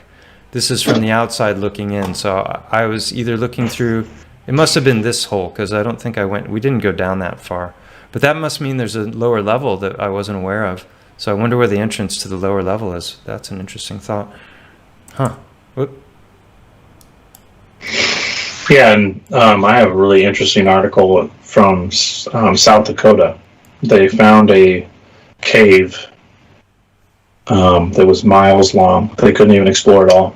And the ceiling was over 900 feet high. And they found a living forest with trees that were at least 300 feet tall.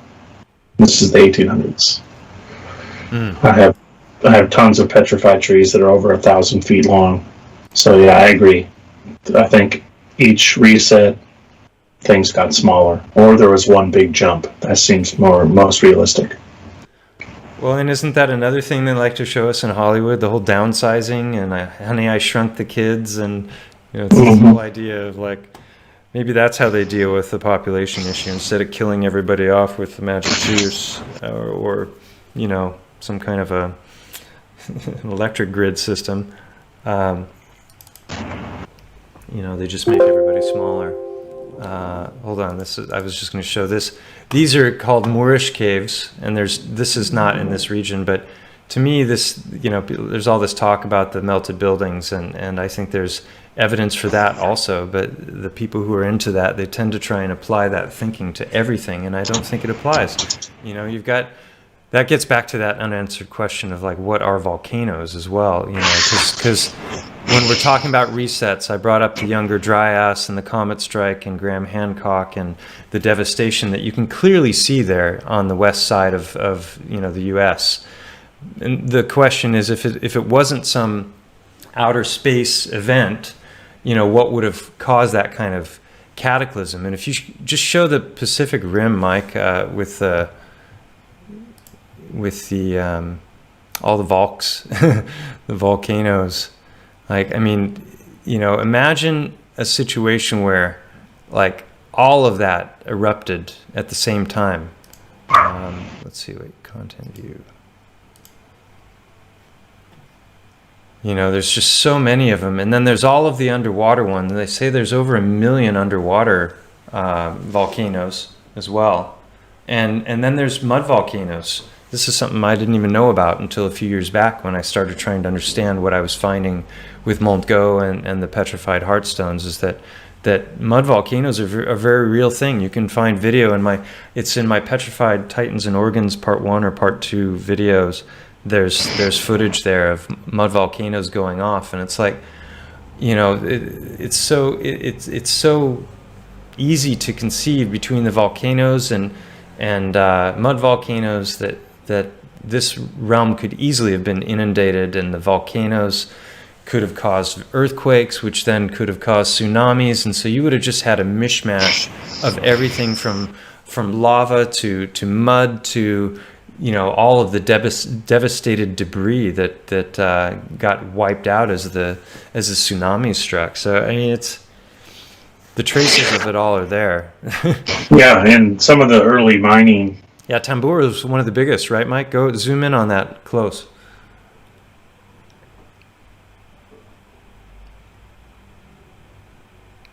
Uh-oh.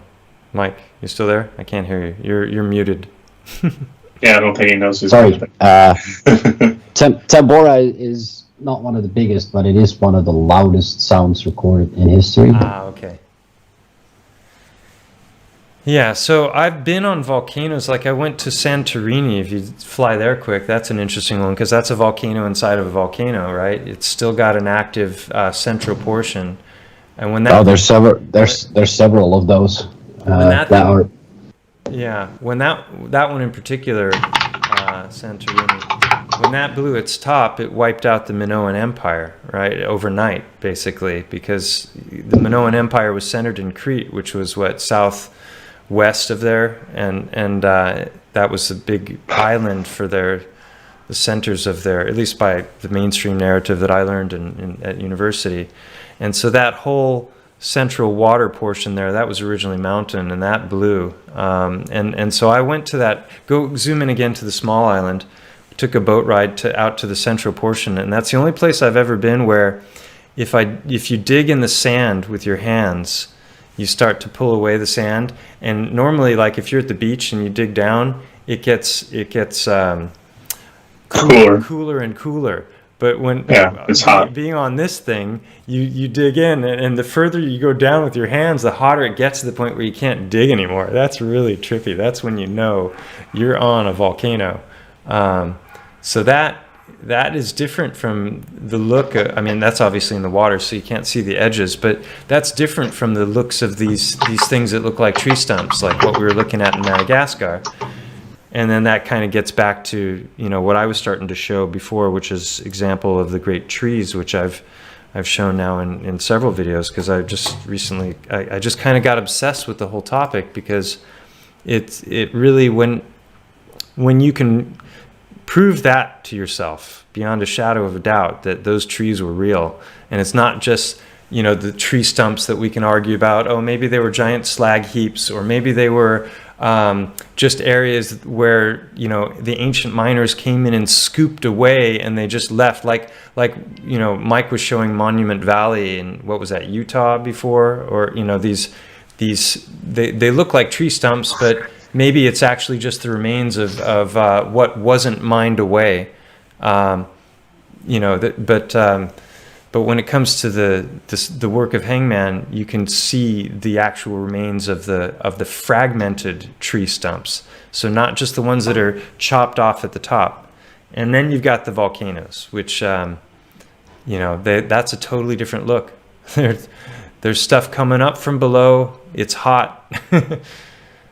So if that's some kind of a technology that's controllable, you know, there's no telling what's possible when it comes to. Well, again, I have hundreds of articles about the comets, meteors, aerolites, whatever you want to call them, and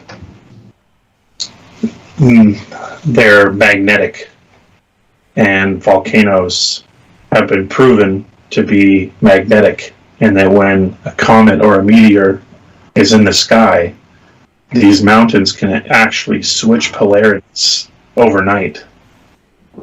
Mm-hmm. And I think this is what could cause eruptions. Yeah, the things they were writing about volcanism and comets and meteors and aerolites in the late 1700s, early 1800s is mind-boggling. They basically were saying that whether everything magnetism related was directly affected. You'd have a cold winter or a hot summer. Mountains that were never thought to be volcanoes could become volcanoes overnight. And I think these things are directly related. You study any religion, and they're almost all based on a deity that lives inside of an aerolite or a magnetic stone. That alone is really interesting. Basically, magnetism is a living thing, essentially, is what their opinion was. And that when these aerolites would fall from the sky, they would collect them, and they become an idol of sorts.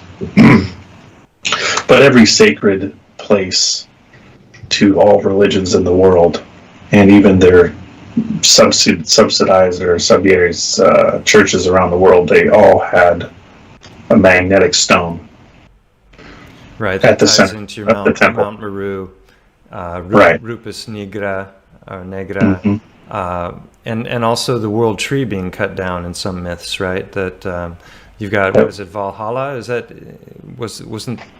wasn't that a great tree? Yggdrasil, right? Is Valhalla? Yggdrasil, yeah. That's of the Scandinavian Nordic traditions. So yeah, our mythologies are telling us all this stuff. We've got Avatar, we've got Tolkien, we've got all of the ancient myths, and we grow up being taught that that's the fantasy. But the reality is we're going to space, and we got to get off this little rock soon. Otherwise, we're going to get hit by another rock. And so we need trillions of your dollars in order to make this possible. And that would all be great if they seemed to really be doing it. But you know, you start to dig into the footage and dig into the claims and dig into the actual science and dig into the empirical reality that we're in, and what happens when you start to measure it with long distance optics or lasers or, you know, you name it. And And things are not always as they appear. No, and there's quite a lot of evidence out there that these aerial bodies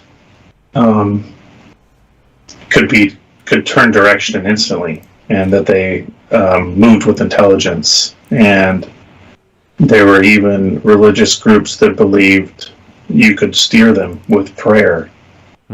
That alone is quite interesting. And yeah, there's when you really dig into the Ben stone. Yeah, and even if space is fake, it doesn't mean that those objects in the sky that have been recorded by everyone throughout history, were fake. That stuff's real. That's part of the historical record. In fact, somebody mentioned Archaics and says that Archaics has date information that lines up with our muses. And I've listened to a lot of his content, and I'd like to talk to him actually, because I want to hear his thoughts on petrification and the things that he's come across in his studies, because the guy is incredibly scholarly, and he's one of the most well-read people I've ever met. Alongside you, but he's got timelines and chronology lined up for all of these different calendars and showing how they overlap, and that these different nodal points, he talks about this 138-year Phoenix cycle, and that ties into the plasma apocalypse and the EMCO of Chris Austin Lambert, I think was his channel name. So Medusa, the glittering sword of God, the Younger Dryas event, all these things are speaking about the same stories, but different names for the people involved or the gods involved, and different names for the locations, and different names for everything, it seems. So it makes it hard to make sense of it. But that's what a lot of people are starting to do. They're always mocking the flat earthers because they don't have a model. It's like, hello, we have no budget. They have billions and trillions. We can't get outside of it if it is enclosed, so we can't tell you what it is outside because it would only be speculation. And they're constantly like, well, where's your model? And actually, they're the ones who need to present the coherent model. And I say, well, we have one because we can predict this and we can predict that. But yeah, eclipses are predictable because they happen with cyclic repetition. So there's a lot of examples of things that are predictable that don't require the heliocentric model that NASA and SpaceX are supporting. But. Yeah, and you used a good word there. And I'm familiar with Archaics. I like a lot of his work. I don't obviously agree with everything, but his Phoenix phrasing is really important because this is an aerolite. Remember, the Phoenix is the Bennu bird, and the Bennu bird is a representation also of the Ben stone. This just takes you back to whatever this reset mechanism is. It is electromagnetic, and it is either triggered or in some way related to the Ben stone, and perhaps it's triggered by a comet. Yeah, I mean, when you're talking about the Ben stone, I'm just thinking ancient technology, or we would call it magic or wizardry. This is when you talk about the Ark of the Covenant. There are these different great artifacts that have existed throughout history that have been written about that seem to be imbued with all kinds of power and allow you to manipulate the realm in different ways. That's what the Ben stone, isn't it? Right? Wasn't that supposed to be the capstone of the Great Pyramid as well? Correct. Yeah. It's just a gigantic aerolite, or stone that fell from heaven. And guess what they're predominantly made from? Iron.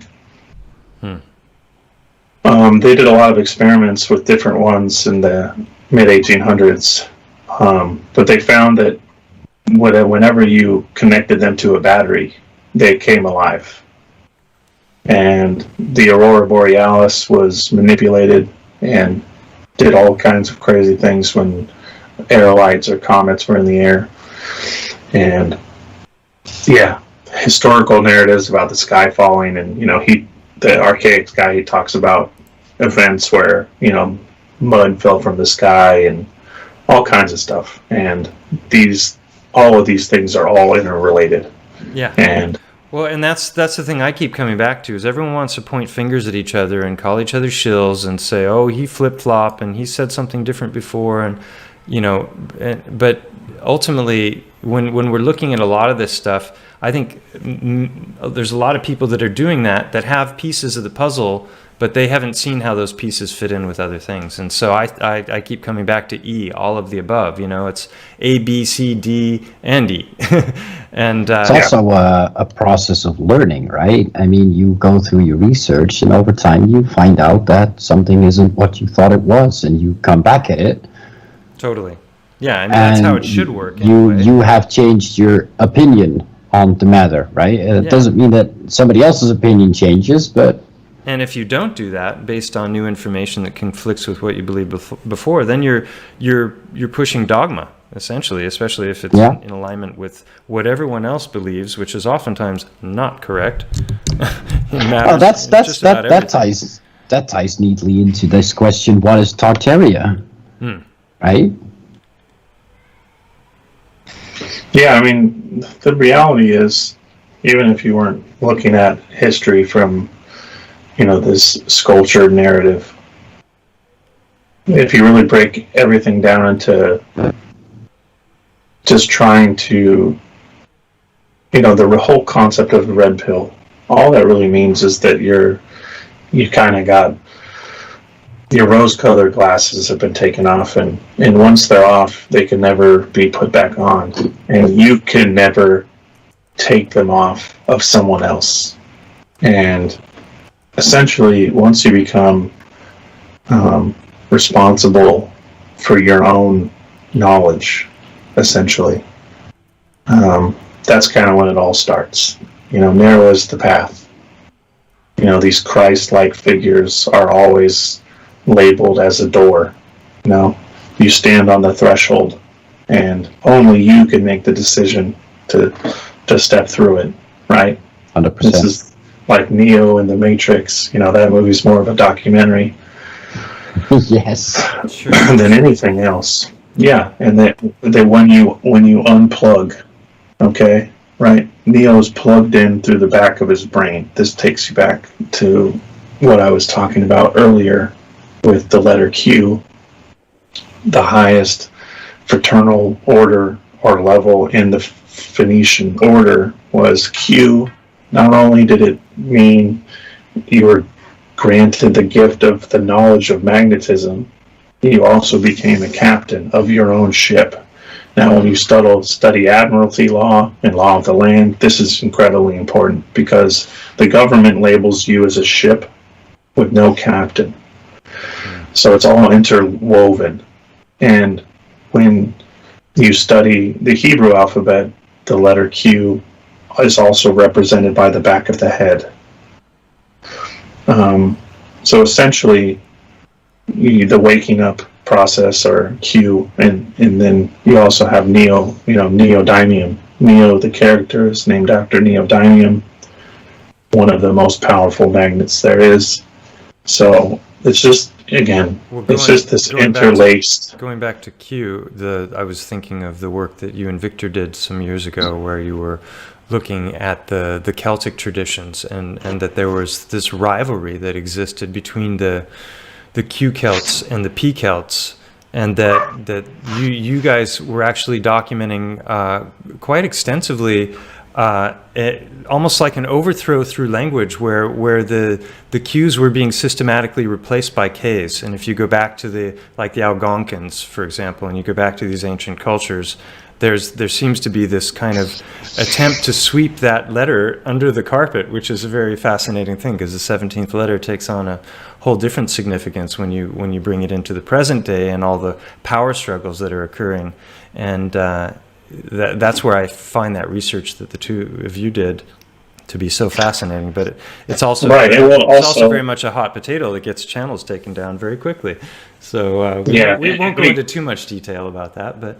Yeah, we don't have to talk about the current political theater part of it or any of that stuff, or the quote-unquote QAnon stuff. That really wasn't anything I was too interested in. It was more the historical narrative. And, I've been talking on public forums like this about language for years now.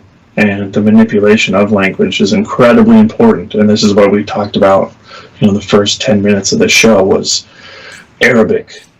It almost all goes back to Arabic, and it's really amazing. The Q is a big part of that. And you can find it all over China. You can find it in Africa, Peru. It was everywhere. And it is this root language that is kind of the Babel narrative. And when peoples are conquered, their languages are changed. Those things go hand in hand. When people are murdered and slaughtered and their culture's destroyed and their language is rewritten. And this has happened hundreds and hundreds of times. A set of lies agreed upon, right? That's attributed to Napoleon. Mm-hmm. And actually, I haven't seen it yet, but Andreas did a video recently with Ewing, I think is his last name, and David. Napoleon. He's fantastic. Yeah, Napoleon didn't exist, so the idea that this might be a fictitious figure that was created for the purposes of justifying political narratives, and there's so much I think he was just a reset figure, like many. You hear about Napoleon's comet. I don't think Napoleon existed, right? Think about it. If we're talking about movies are more truth than they are fiction, well, the fiction story of Napoleon arriving in Russia, and he didn't even need to do anything. He walked right in because a comet beat him there and destroyed the city. Well, he doesn't need to exist, really. And the more you dig into Napoleon, you find a bunch of holes. But going back really quick to the letter Q, another thing I've been talking about for years about the Q is alchemy. This ties in with mining and mineralogy, and Q in alchemical works is the quintessence, or the fifth element. And this is such an important thing. It kind of relates to taking the red pill essentially and becoming self-aware. That's kind of what quintessence is. And how hard that can be, again, the Neo concept. He unplugs and he's not comfortable. He's eating slop, it's like when you leave behind the Matrix, like, why, oh why didn't I take the blue pill, right? Yeah, it's a rocky road, and a lot of people aren't ready to take those glasses off.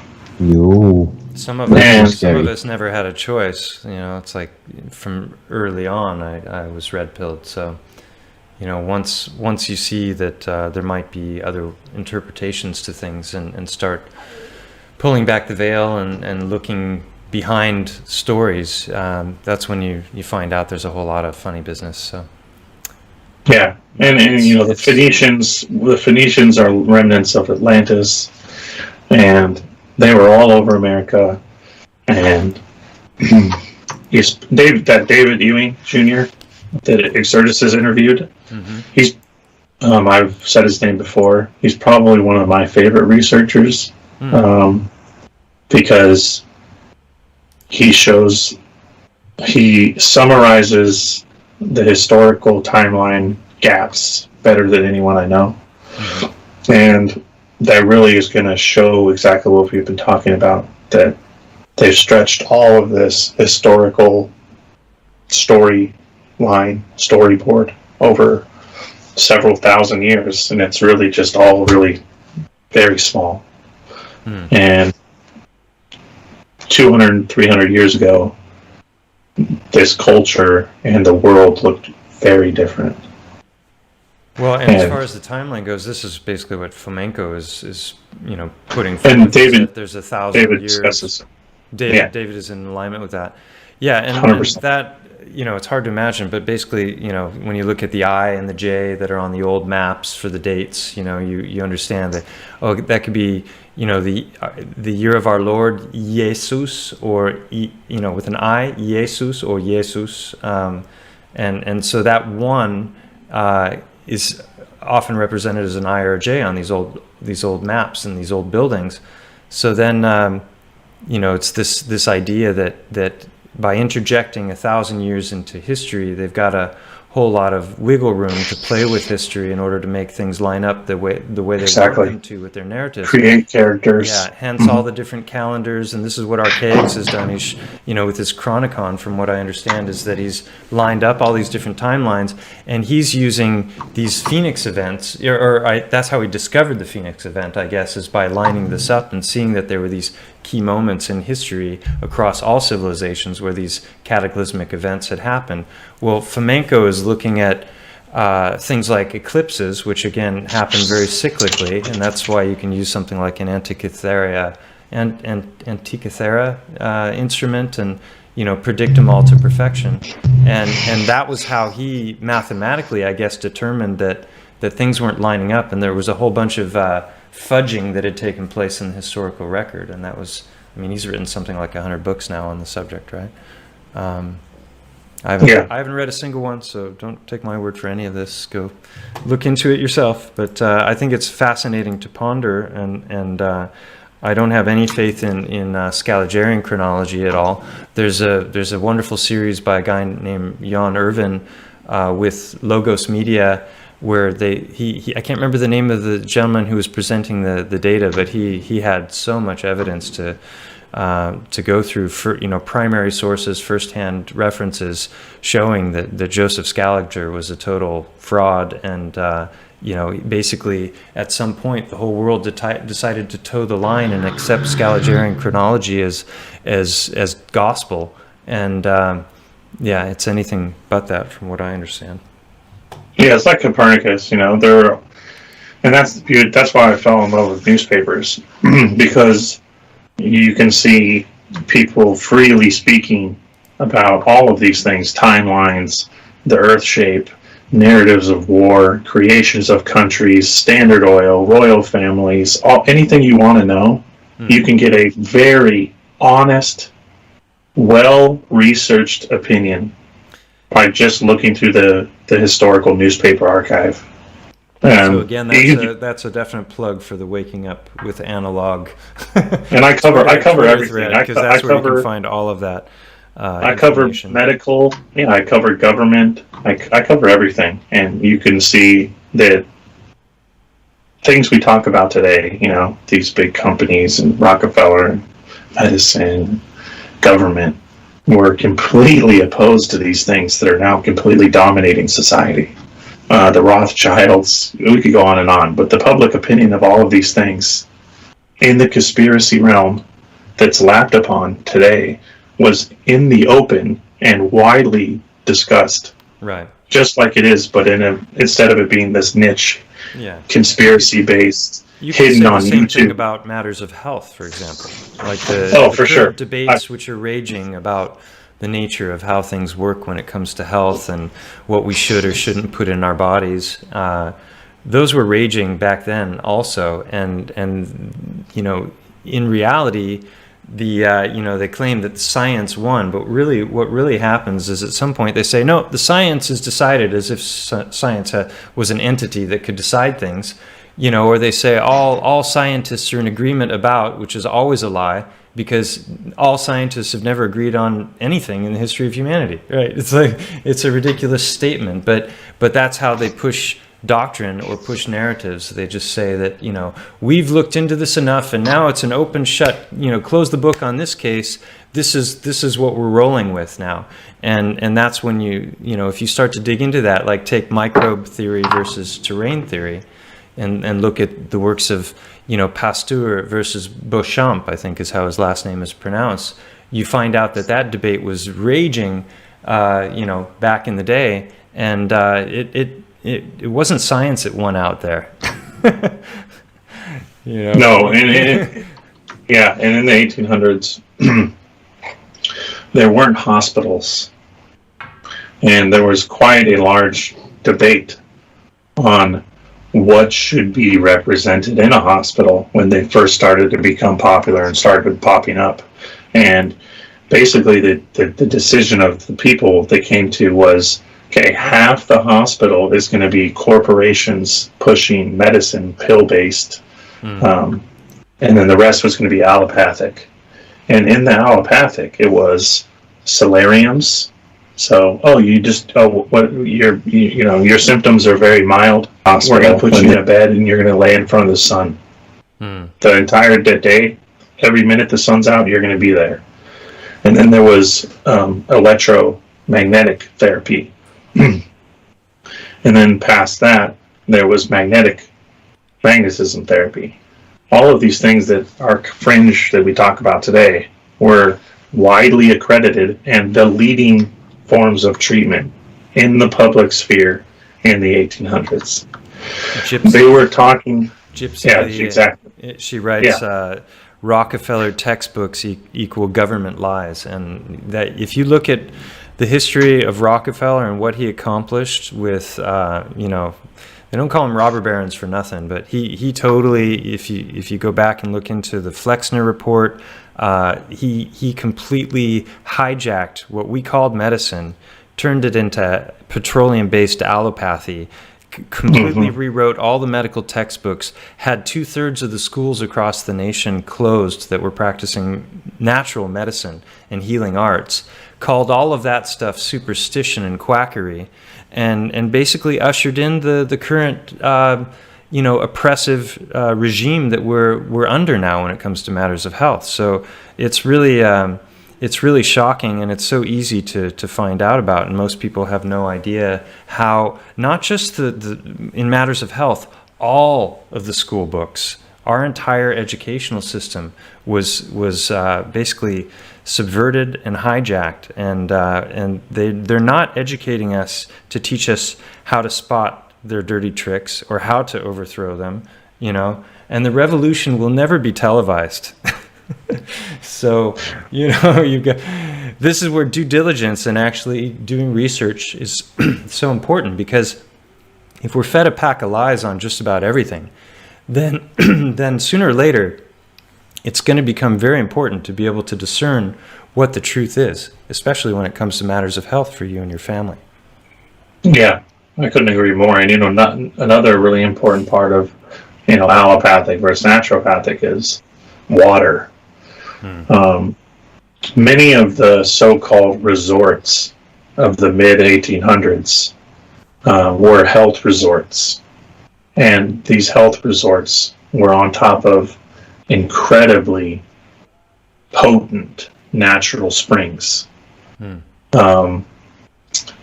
Rockefeller was buying them all. We'll have to do a stream on water. We've got there's a whole bunch of different threads that we could take up and do entire streams on. Water, health. At some point I need to do something, just talking a bit about chiropractic's history in relationship to allopathy, and how chiropractic was nearly squashed out entirely, and how it was saved and who saved it, and it's incredibly interesting stories. I need to use the bathroom real quick. I'd like to finish up with one more topic. Do you and Mike still have a bit of time? Can we go a touch longer? So just give me 2 minutes to top off my drink here and go to the bathroom. I'll be right back. I'll read an article while you're gone, if that's okay. I'm just going to go ahead and do it. You should. Okay, where was I?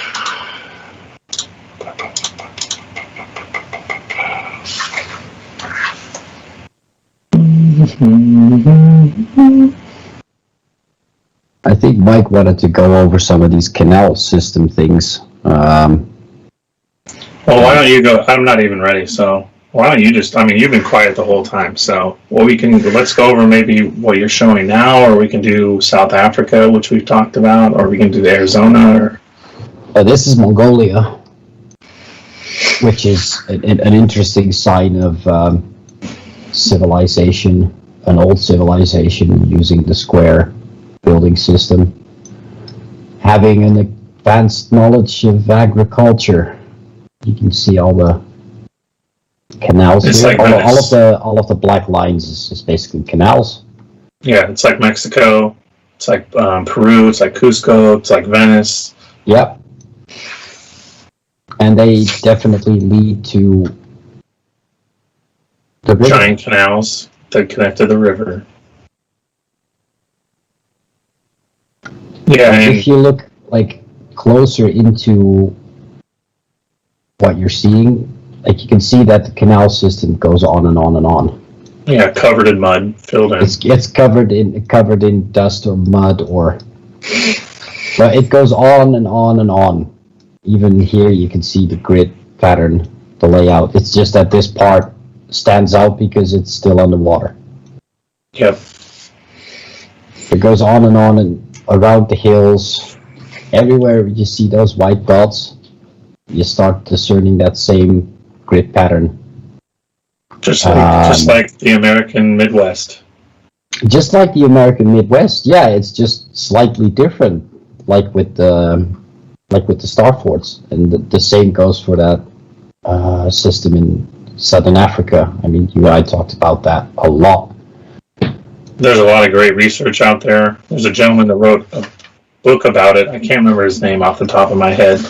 He's been on a few different podcasts, but he basically just reinforced what me and you have been saying, that the canals here could support, what did he say? I think he said like 10 billion people, or all the food of the earth. Yeah, and we've seen these systems covering the globe. They're in Arizona, they're in Africa. We so jumped. you guys jumped right into what I was going to go into next. You read my mind. That's great. So yeah, let me show this on big screen so people can see. So zoom out a bit. Maybe I don't know what I missed when you were talking. Not a lot. I showed a bit in Mongolia. We can go over that again if it's on the big screen a bit later. That's fine. So this is a massive. You can't see my mouse, but they can because it's my screen they're seeing. But yeah, so you've got this massive delta, and there's an article that it might have been you that came across it, but basically this guy was looking at this section. Did you already explain this to people? I was showing. Okay, yeah. So a guy was analyzing this what is clearly canal systems, and I have some pictures of them. Where did I go ahead and you can zoom around? But basically he did calculations based on how much food per acre can be grown, and looking at this area, how much of that area, how many people could that have supported? And you probably already said it, about 5 billion. But the portion of that area that he was looking at was just like this, it was really tiny. It was a fraction of what I discovered afterwards. Yeah. So those lines continue, and those lines are clearly, and I'm not sure where I have the photographs now. I closed the folder where I had things, but there's on-site photographs of this structure, and it's clearly what aqueducts or what would you call them? Canals. Canals. It's obviously that's not a natural formation. That is terraforming, right? Yeah. And the scale of it is mind-boggling, because what did you come to the conclusion that it was about 2 or 4 times bigger? At least 4 times as big as he thought it was. So that one little second. Now zoom out again, because now we have a taste of that area. Zoom out even more, just to get a taste of. Okay, there, so that is a tiny portion of the bottom part of Africa, right? And that area, based on this guy's calculations, and I don't know how he determined it with what we can grow, and where's the average number for how much food per acre can be grown. I suppose it depends on the crop and the diversity, but the point is, conservative estimates of that region could feed 20 billion people. In other words, twice the population, 3 times the population that they tell us is currently living here, could be fed by just that one area that's on your screen. So this gets back to what I wanted to finish off talking about, which is this concept of manufactured scarcity. And I think that we're constantly being fed all sorts of different lies about the nature of how things work here. They talk about fossil fuels, but as I understand it, there's no evidence that dinosaurs turn into oil, because that's basically what they're telling us, right? Is that there's so anyway, I think when it comes to scarcity, we're overpopulated, I think it's bullshit. When you look at the world from above, and you're flying around on Google Earth, you see everybody's crammed into these areas because we're we're basically put into the matrix. You know, they want us in cubicles in cities because then we're just going to consume loads and loads of stuff, you know, and not produce anything. And we're not going to be working in harmony with the world and how it functions. You know, I constantly talk about Victor Schauberger also and his discoveries that pertain to water and how things flow and harnessing the intelligence of nature and working in harmony with it. And all of a sudden you get things that probably they tell us are impossible, like free energy of all, you know, in all sorts of different ways. So it's Avatar all over again. I mean, that movie is so accurate, it's scary. And another thing that movie shows us is the nature of the reality is not carbon but crystalline. Mm-hmm, exactly. And everything's interconnected. Remember how they interlace with the animals, they interlace with the nature of the tree, right? This is the Native American concept, or the old world that I was discussing, the kingdom of heaven. Okay? Think of the tall-haired giants, the tall giants living off the land. Their God is everything. yeah, Everything's God. That's what they say. Everything's God. Where God is God, the tree's God, everything, and we're all interconnected. yeah, Right?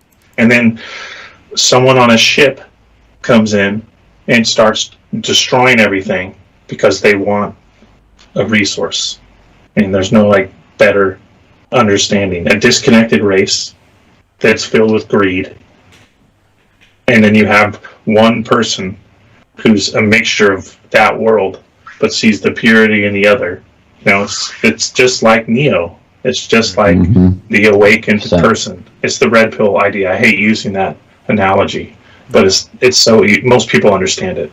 Well, I mean, Google Earth in and of itself is a massive red pill. There's so much stuff that you can learn about the world that's actually real, because those are real photographs. And when you zoom in enough, you know, you can see cars parked and people there walking, you know, on the streets. That's how much resolution there is. You know, it doesn't mean some things aren't faked or blurred out or stitched together in weird ways. There's a whole bunch of, we could do a whole stream just on the bizarre anomalies that Mike has encountered. And, you know, and just simple things like try and zoom in on the North Pole or the South Pole and see what you get. You know, go look for some detail in central Antarctica. Like, oh, they'll have an excuse. It's like, oh, well, the satellites don't need to be down there at the, you know, bottom. It's like, well, they can get the far, you know, farthest parts of North America. Why can't we get the, you know, there's always something. But one of the most interesting things with the things you mentioned there is like the North Pole, no ice. Oh, there's the strip there. I just saw the strip. And then Greenland. What about Greenland? You tell me, because there's no features in Greenland. Yeah, so if you zoom in, there's nothing there, no detail. No, it just turns into a very annoying white mess. Yeah. It's And just like old photos. I always make this connection in my head. It's like you study enough old photos, you know, the term going around is vanilla sky. You know, they edited all these old pictures because they didn't want you to see what was going on in the sky. Well, there's another bone of contention between like the Ewar wooden nickels side and stuffed beagle and autodidactic. Is there like different claims are being made, and they're saying, well, these guys don't understand the basics of how photography worked at that time, and the cameras were designed in a way and the film worked in a particular way that they only got certain aspects of the spectrum, and then they can show with modern Photoshop software that, hey, if we mess with the levels in this way, every time we can turn one of these photos into one of these 1900s photos, and then you get the vanilla sky. But it's a smooth vanilla sky. But that doesn't mean that there aren't lots of examples of photographs that have clearly been manipulated, and you can see like things are partially edited out, but they didn't do the whole job because they weren't expecting, you know, random people to be zooming in, you know, on these high definition photos. So yeah, but that's the same with Google Earth. People find things that they really didn't want to be found. right. Google itself is incapable of fixing the seam. Oh yeah, you're showing the strip here. I just went back to the trees momentarily because I wanted to get back onto that, to finish up. But the strip, yeah. So that thing is such an anomaly, right? When you It's not an anomaly. This is literally what Google does. Like what they do is they take millions and millions and millions and millions of pictures, rectangular images. Mm-hmm. They stitch them all together, and then they make them fit around a ball model. yeah. And to do that, you have to take a ball model, wrap all of those pictures around it, and you get a seam. No matter which way you put it, you get a seam. And that's this thing. It starts at the North Pole, and that's where it's most visible. Yeah, and if you zoom in on it, turn it vertical, like straight up and down. Just rotate the screen, and then like zoom in and just follow the line. That's what I was saying. So there you see like all the weather. You see the clouds. Just follow. No, go along the length of it. Yeah, I was attempting to. Oh, maybe zoom out. Getting used to this thing. Yeah. And seeing as this is a. So that now you can't really see it because you tilted it. Go back or just rotate to straight up and down. So when you go along this length, eventually you start to see land, you see mountains, you see islands, but you only see this little tiny strip. But when you zoom out, everything else is fake until you get to that island, right? No. It continues on towards the South Pole. That's what I mean by it's the seam. This is where they stick it all together. Yeah. Yep. And they did quite a good job, but you cannot avoid But the stitch. isn't that kind of the proof that they're hiding stuff there? Because that strip is what's real, and isn't it? Oh yeah. You're not looking at the sea, are you? You're looking at blue. Mm-hmm. Mm-hmm. Exactly. It's like the vanilla sky. That's what I was trying. This gets back to my main point, which is that Google Earth in this is the itself. thing. If space was real, and you'd be in there, you wouldn't see this. You'd see an ocean, right? And you'd see clouds, and you'd see weather, and you don't see massives under the sea. Right. Yeah. Just like you don't see green in Siberia because it's snowed over all of the year. So they took those rare moments where there wasn't any snow and they took pictures, stitched it all together and made it look like this. And where necessary, we add details by photoshopping stuff in. Because that's literally what they do. They even freely admit that. Yeah. They can't make Earth look like Earth on the pictures from NASA. Blah, blah, blah. Right. Well, if it wasn't for this tool, I would never have started to even look more closely at Mont Go. It was that initial, journey out and tilting it and realizing I could look at it in 3D and kind of rotate around it and realize that there was a lot more to it than just, it kind of looks like an elephant from one angle. There was a whole bunch of different anatomical features that I could see already right there at the beginning. So it's definitely a good tool, but it doesn't, always accurately represent reality. And that's an important thing to remember. In NLP, they talk about the map is not the territory. And this is still a map, even though a lot of this is made from real pictures, that it can be toyed with, just like what you were saying, Ben, about the photos, these old photos being manipulated as well. Yeah, and I've played around on Photoshop, and I've seen hundreds, thousands maybe of these photos. And you can, if you look close enough, especially on the edges of the buildings where they meet the sky, if they have like sharp edges or steeples or antennas or whatever you want to call them, you'll see errors in their photoshopping all the time, where they're trying to be close, but they're just wiping out part of an antenna or part of an edge of a building. Yeah. I've seen it tons and tons of times. And I have too, and that's why I said what I said before about EWAR and wooden nickels, is I feel like they've probably come under attack, and so they've kind of gone on attack, and they're missing the point of, it's like you got to collaborate, and if every video they produce is, look, this is what all the people who have been talking about Tartaria have gotten wrong, and so that means they're wrong about everything, or maybe they're wrong about most things, instead of realizing, well, there's a whole lot of stuff that people were looking at, they were trying to understand it and describe it, and they didn't have a cohesive way of looking at it all.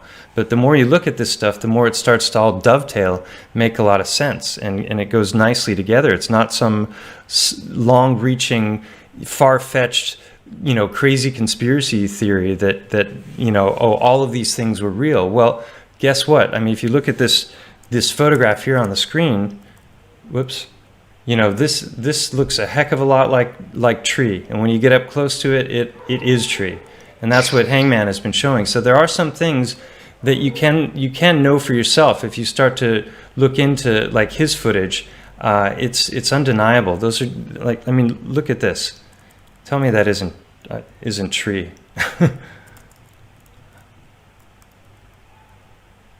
Yeah, it is. And when you get up close to that, you see grain, and when that breaks off into pieces, smaller and smaller and smaller pieces, especially when you get them wet under the water, you can see all the grain in them. So this is what's cool. It's like you can learn a lot from Google Earth, but what's most important is boots on the ground, right? Because then you can get up close to it and you can see, and you may make interesting discoveries as you start to do that. I don't have a background in geology whatsoever, and if anything that I've been talking about with regarding the petrified organs or the mountain, if there's any truth to any of it, then it upends a lot of what we've been given by mainstream geology. So it's important to look at things with new eyes. So this is based. I'm 100% convinced that this is giant cedar. This is what Mike Alley has been showing in all of his amazing footage on the Hangman 1128 channel, and it's just it's truly astonishing. And when you see it for what it is, there's a lot of people who would call that a melted building, but I'll save that for another time. But this is, sorry, I can't turn down the volume on this, but it's just the problem people have is always scale. Yeah. And this ties back in with what you were saying. Like, you just can't focus on negativity or any of that stuff. That ultimately you're a piece in a giant puzzle. And if you start thinking that you have it right or someone has it wrong, you're doing yourself disfavor. And yeah, it's important. It's important to make connections like we have. I mean, all of us three here have been friends for a few years now. And we all bring something different to the puzzle. And it's important to realize that in everybody, and that you gotta, as my friend would say, you gotta chew the meat and spit out the bones.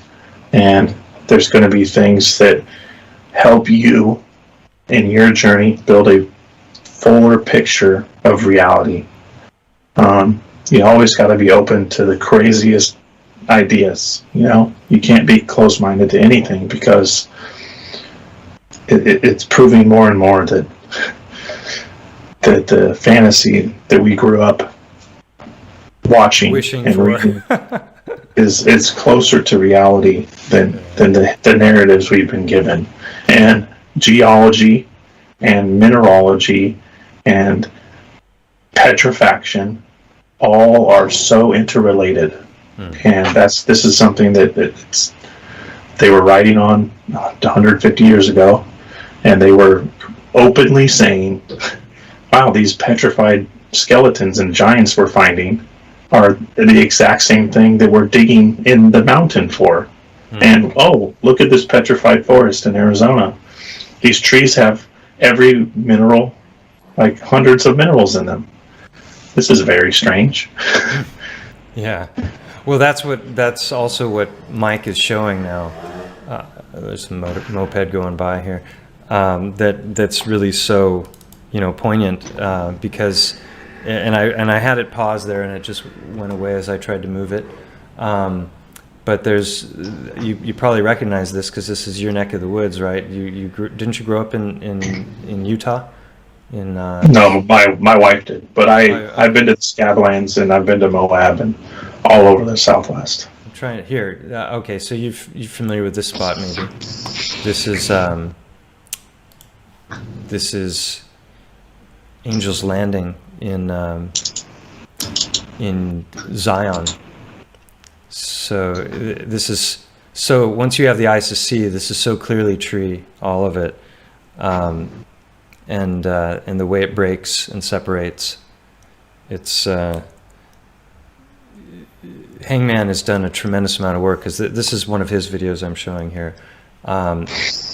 Because he's not just gotten a ton of footage of his own, he's also gathered all kinds of footage from around the world. And when you see it for what it is, it gets to kind of one of the points that I wanted to finish up with, is this idea of something being self-evident, you know, that we're taught not to see things. Because if the entire paradigm that we've been brought up in is incorrect, or major portions of it have been omitted or inverted or twisted in one way or another, then we grow up believing certain things about the world around us that might have no basis in actual empirical, observable reality. And so something like these great trees or the petrified organs, which I've done loads of videos about, this is the kind of thing that the average person is going to be completely blinded to.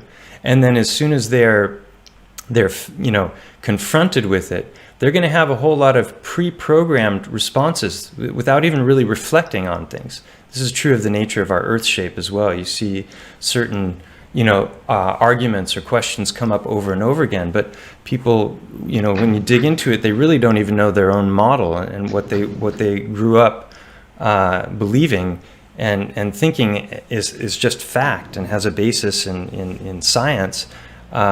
You know, they don't even understand the basics of the heliocentric model, for example, and how big things are and how fast they move and how much curvature there should be and all this sort of thing. So it's, you know, it's so It's Occam's refreshing. razor.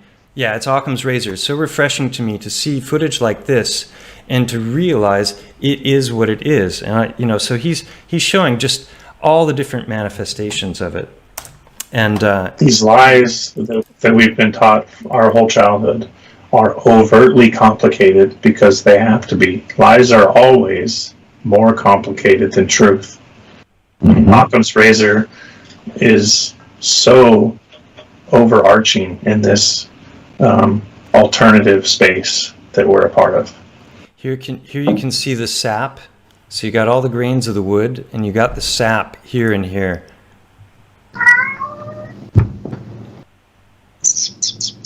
Oh yeah, and me and you have talked a bunch about what happens when sap gets petrified. Yeah.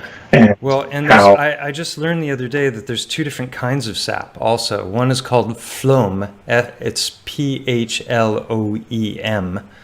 And it's of a different chemical composition than the other sap, which now I've forgotten the name of. So phloem, and somebody just sent it to me. Sorry, I haven't memorized it yet, but anyway, so this is what I would call self-evident, and he shows it in every single manifestation. This is clearly broken tree, and this whole area here, which might be 50 foot wide or so, is this whole area is just a tiny little chunk in what was something that was probably 10 miles wide at its base, and this is just one of a myriad. And you can see how it's here, it's smooth. There, you can find other areas where it looks like this, but it's blackened and it looks like it's vitrified as well. So you know, there have been if the great trees were taken out, there's probably been other cataclysms since, or maybe they were torched as well in the process of being. I've postulated making another connection to archaics, and hopefully someday you two can get together and I'll have a list of questions that you can ask him. But I've postulated, my theory is that his so-called fall of the vapor canopy was the fall of the trees, and that these trees and the canopies they created were all just like a tropical rainforest, right? They have such a diverse ecosystem, and the differences in humidity and the rain above and below is incredible. And just imagine a 20-mile tall tree, or, you know, that's probably an exaggeration, a mile tall tree, 2 mile tall tree, or 100-mile tall tree, 10 mile at the base. And all of their canopies are connected. Yes. This is kind of the theory I'm creating. And that when he talks about the vapor canopy falling, that it's when all the trees were cut down. Right. And also Imagine- you have to consider sorry, just one second. The amount of Imagine all the life Yeah, that lives that's what I in was gonna one say. of those trees, like and one of those trees gets cut down. Imagine all the life lost. yeah, and Imagine all the hearts that leaves, and the heart is all that remains after a big fire, isn't it? yeah, and they estimate, I think, that 90% or no, 80% of the life in the rainforest actually lives in the trees. So only 20% is roaming around on the ground. So that ties into the petrified organs idea also, is that, oh, how could there be so many, stones? And, it's like there are all these criticisms, but people are not pondering these. You have to think about the great trees, how many species there could have been. I've shown in videos a murmuring, which is it's like a flock of starlings that fly. When I lived in Rome, they would fly around the cupola of San Pietro, this big church, and they'd come out probably because of the telluric currents, the energies of not just the building itself, but where the building was sitting, and they'd just do this dance and I could pull it up quick, but I'm too slow with that, so I won't bother. But the point being that there was once so much life in the realm that Dante wrote of flocks of birds that would block out the sun for hours at a time as they were flying by. Like, that's a lot of birds, And I've seen some pretty big flocks when I lived in Rome. There was once this river of birds that flew by my window. I was on the 8th floor apartment, and they flew by my window for it was like 5 minutes or 6 minutes straight, just unbroken line of, a ton of birds.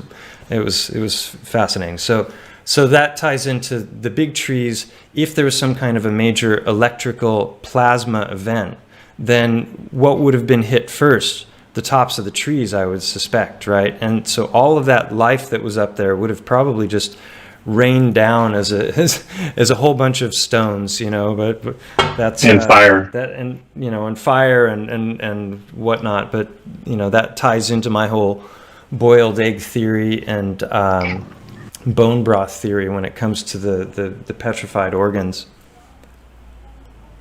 It's all interrelated. Again, not to say that it's just one event, but... So keep in mind, if you're still watching the screen, this is stone. Just think of a knot of wood, a sappy knot of wood on a tree. This is identical. It's just a larger scale of the same phenomenon. And when you get up close, you can see all the grain. And they're telling us these are sedimentary layers that are laid down over, tens, millions of years. There's a big clump of sap right there. Like, how did that form in the sedimentary layer? If that story they're giving us is true. And this gets back to the main point, is that some truths are self-evident.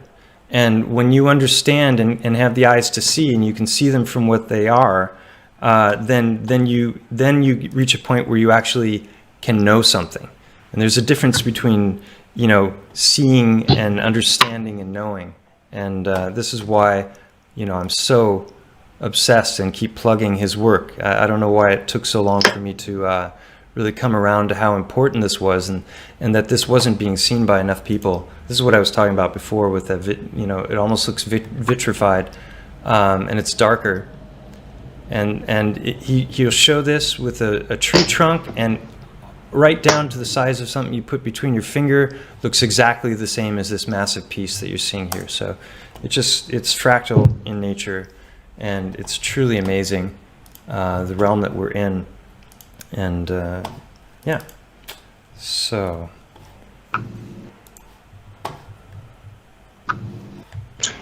yeah, truth is stranger than fiction, 100%. And the truth is out there. You just gotta, you gotta knock on the door. You gotta go seek it. And like you said, it's usually much simpler than everything they taught you is real. Mm-hmm. They got to come up with all these geological myths and all the water erosion and the land and the Grand Canyon and was hundreds of feet taller than it was, and millions of years of water erosion have led us with the landscape we know of today, and that's continually disproven.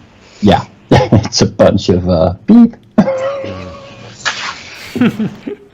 I mean, there is water erosion, but it's a blanket term to cover up a lot of nonsense. Yeah, well, erosion is one of those things that they will invoke. The same, that's how they explain the heartstones that I'm showing. Is they're talking about lumps of clay that have been compressed in another medium due to pressure, and have started to work their way towards becoming metamorphic rock, and then are freed from that medium, and then smoothed out and polished and rolled around in river bottoms. And I reject that notion because of the complexity of the rocks that I've found, and the plethora of evidence to show that there is a reoccurring pattern, A simple in the stones. That, yeah, what were you going to say? a simple way to sort of disprove that is to look at those small little stones they make from crystals. They put them in a tumbler, which is basically a sped up effect of a rock tumbling through a river. Right, on a smaller And scale, so you would expect it to do the same thing. They don't come out as heart shaped. Right.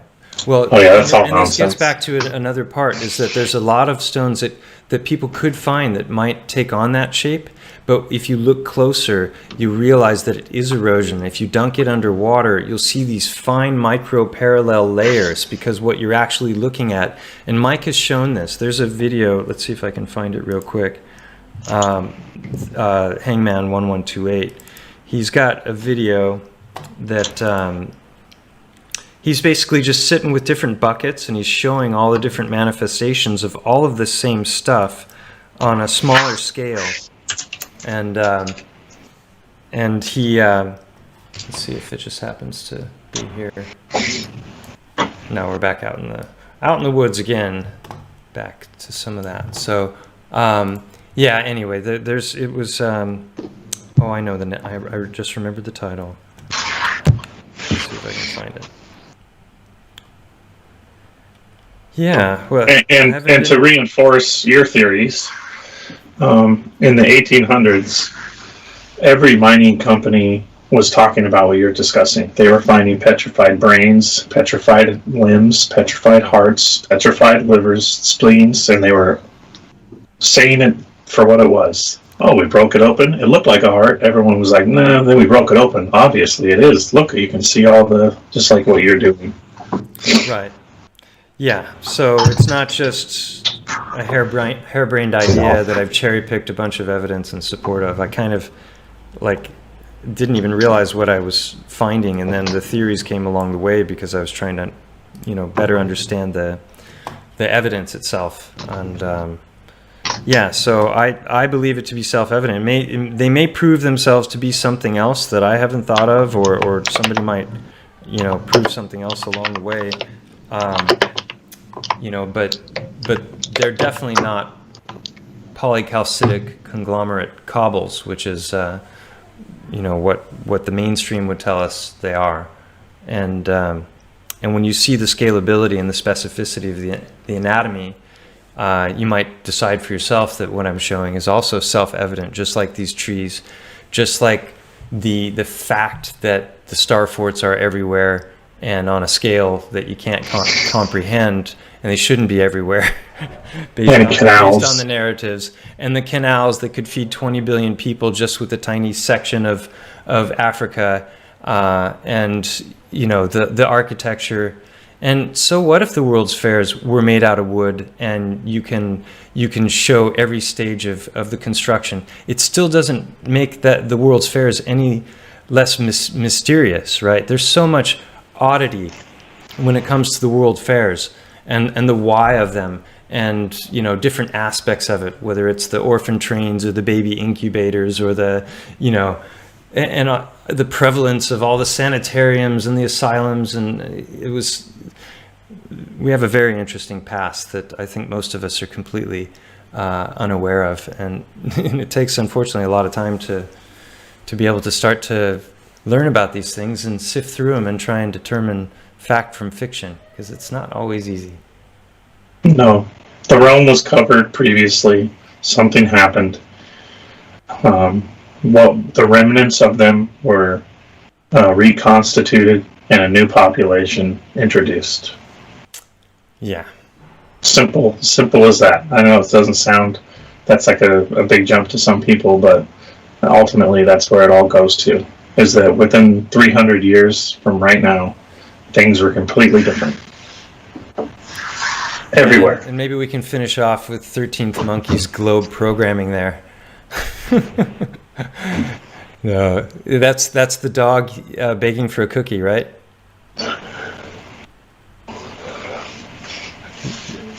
Mike, you're muted. Mike. Am I then? Kitty was being very annoying, so sorry. Yeah, that's just the doggy that is Africa. It's begging for a cookie from Spain, but it's not getting it because it pooped Madagascar all over the floor. It's clear as a bell. Yeah, it is, isn't it? Yeah. What's the front paw resting on? Saudi Arabia? All right. Well, there you have it. Well, thank you very much, guys, for joining me for this. This has been a lot of fun.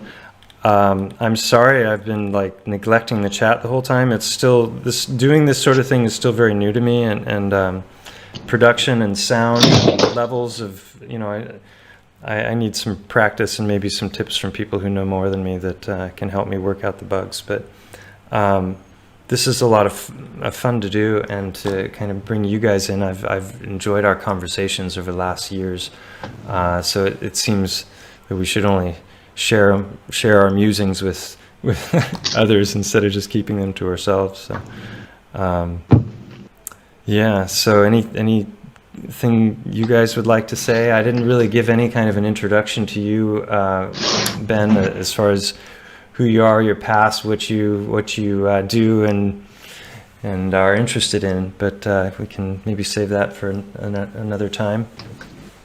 And if anyone wants to throw in a last-minute question in the chat. Hi, Ian. Gypsy, I'd like Sherry, to I'd like to give a little plug to Kurimeo Ahau. Oh yeah, I haven't hardly seen. I saw one video that you did with him, Ben, but that's a cool channel. Check that out. That's the channel worth If you want to spell it for people or write it in the chat or something. I'll write it down in the chat. Dad, well, my time has come and gone, so I appreciate you having me. Yeah. And love you all. Perfect timing. You have a great day, Ben. Daddy, another Earth right there. Yeah, we're looking at Earth. Yep. Two Earths. Right there. 2 Earths. Yeah. Love you guys. Thanks for having me. Take care, Ben. Thanks for joining in. That was perfect timing. So, thank you, Mike, and thanks for everyone who's still watching in the chat. And I hope you enjoyed it. It was there's still 96 people watching. That's cool. Thanks to everybody. Lady Lux, Willie, Gypsy, and Ian Derp, Gypsy, Sherry.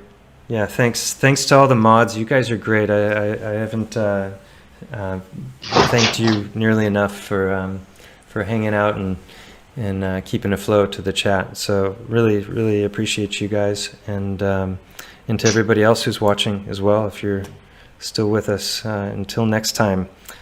My name's Mike, and this is Mike. Hi, fellow members of the Mike Tinuum. Hope you had a Mike-tastic time, and totally Mike-tified. Yeah, it was Mike-tifying. Absolutely. Thanks.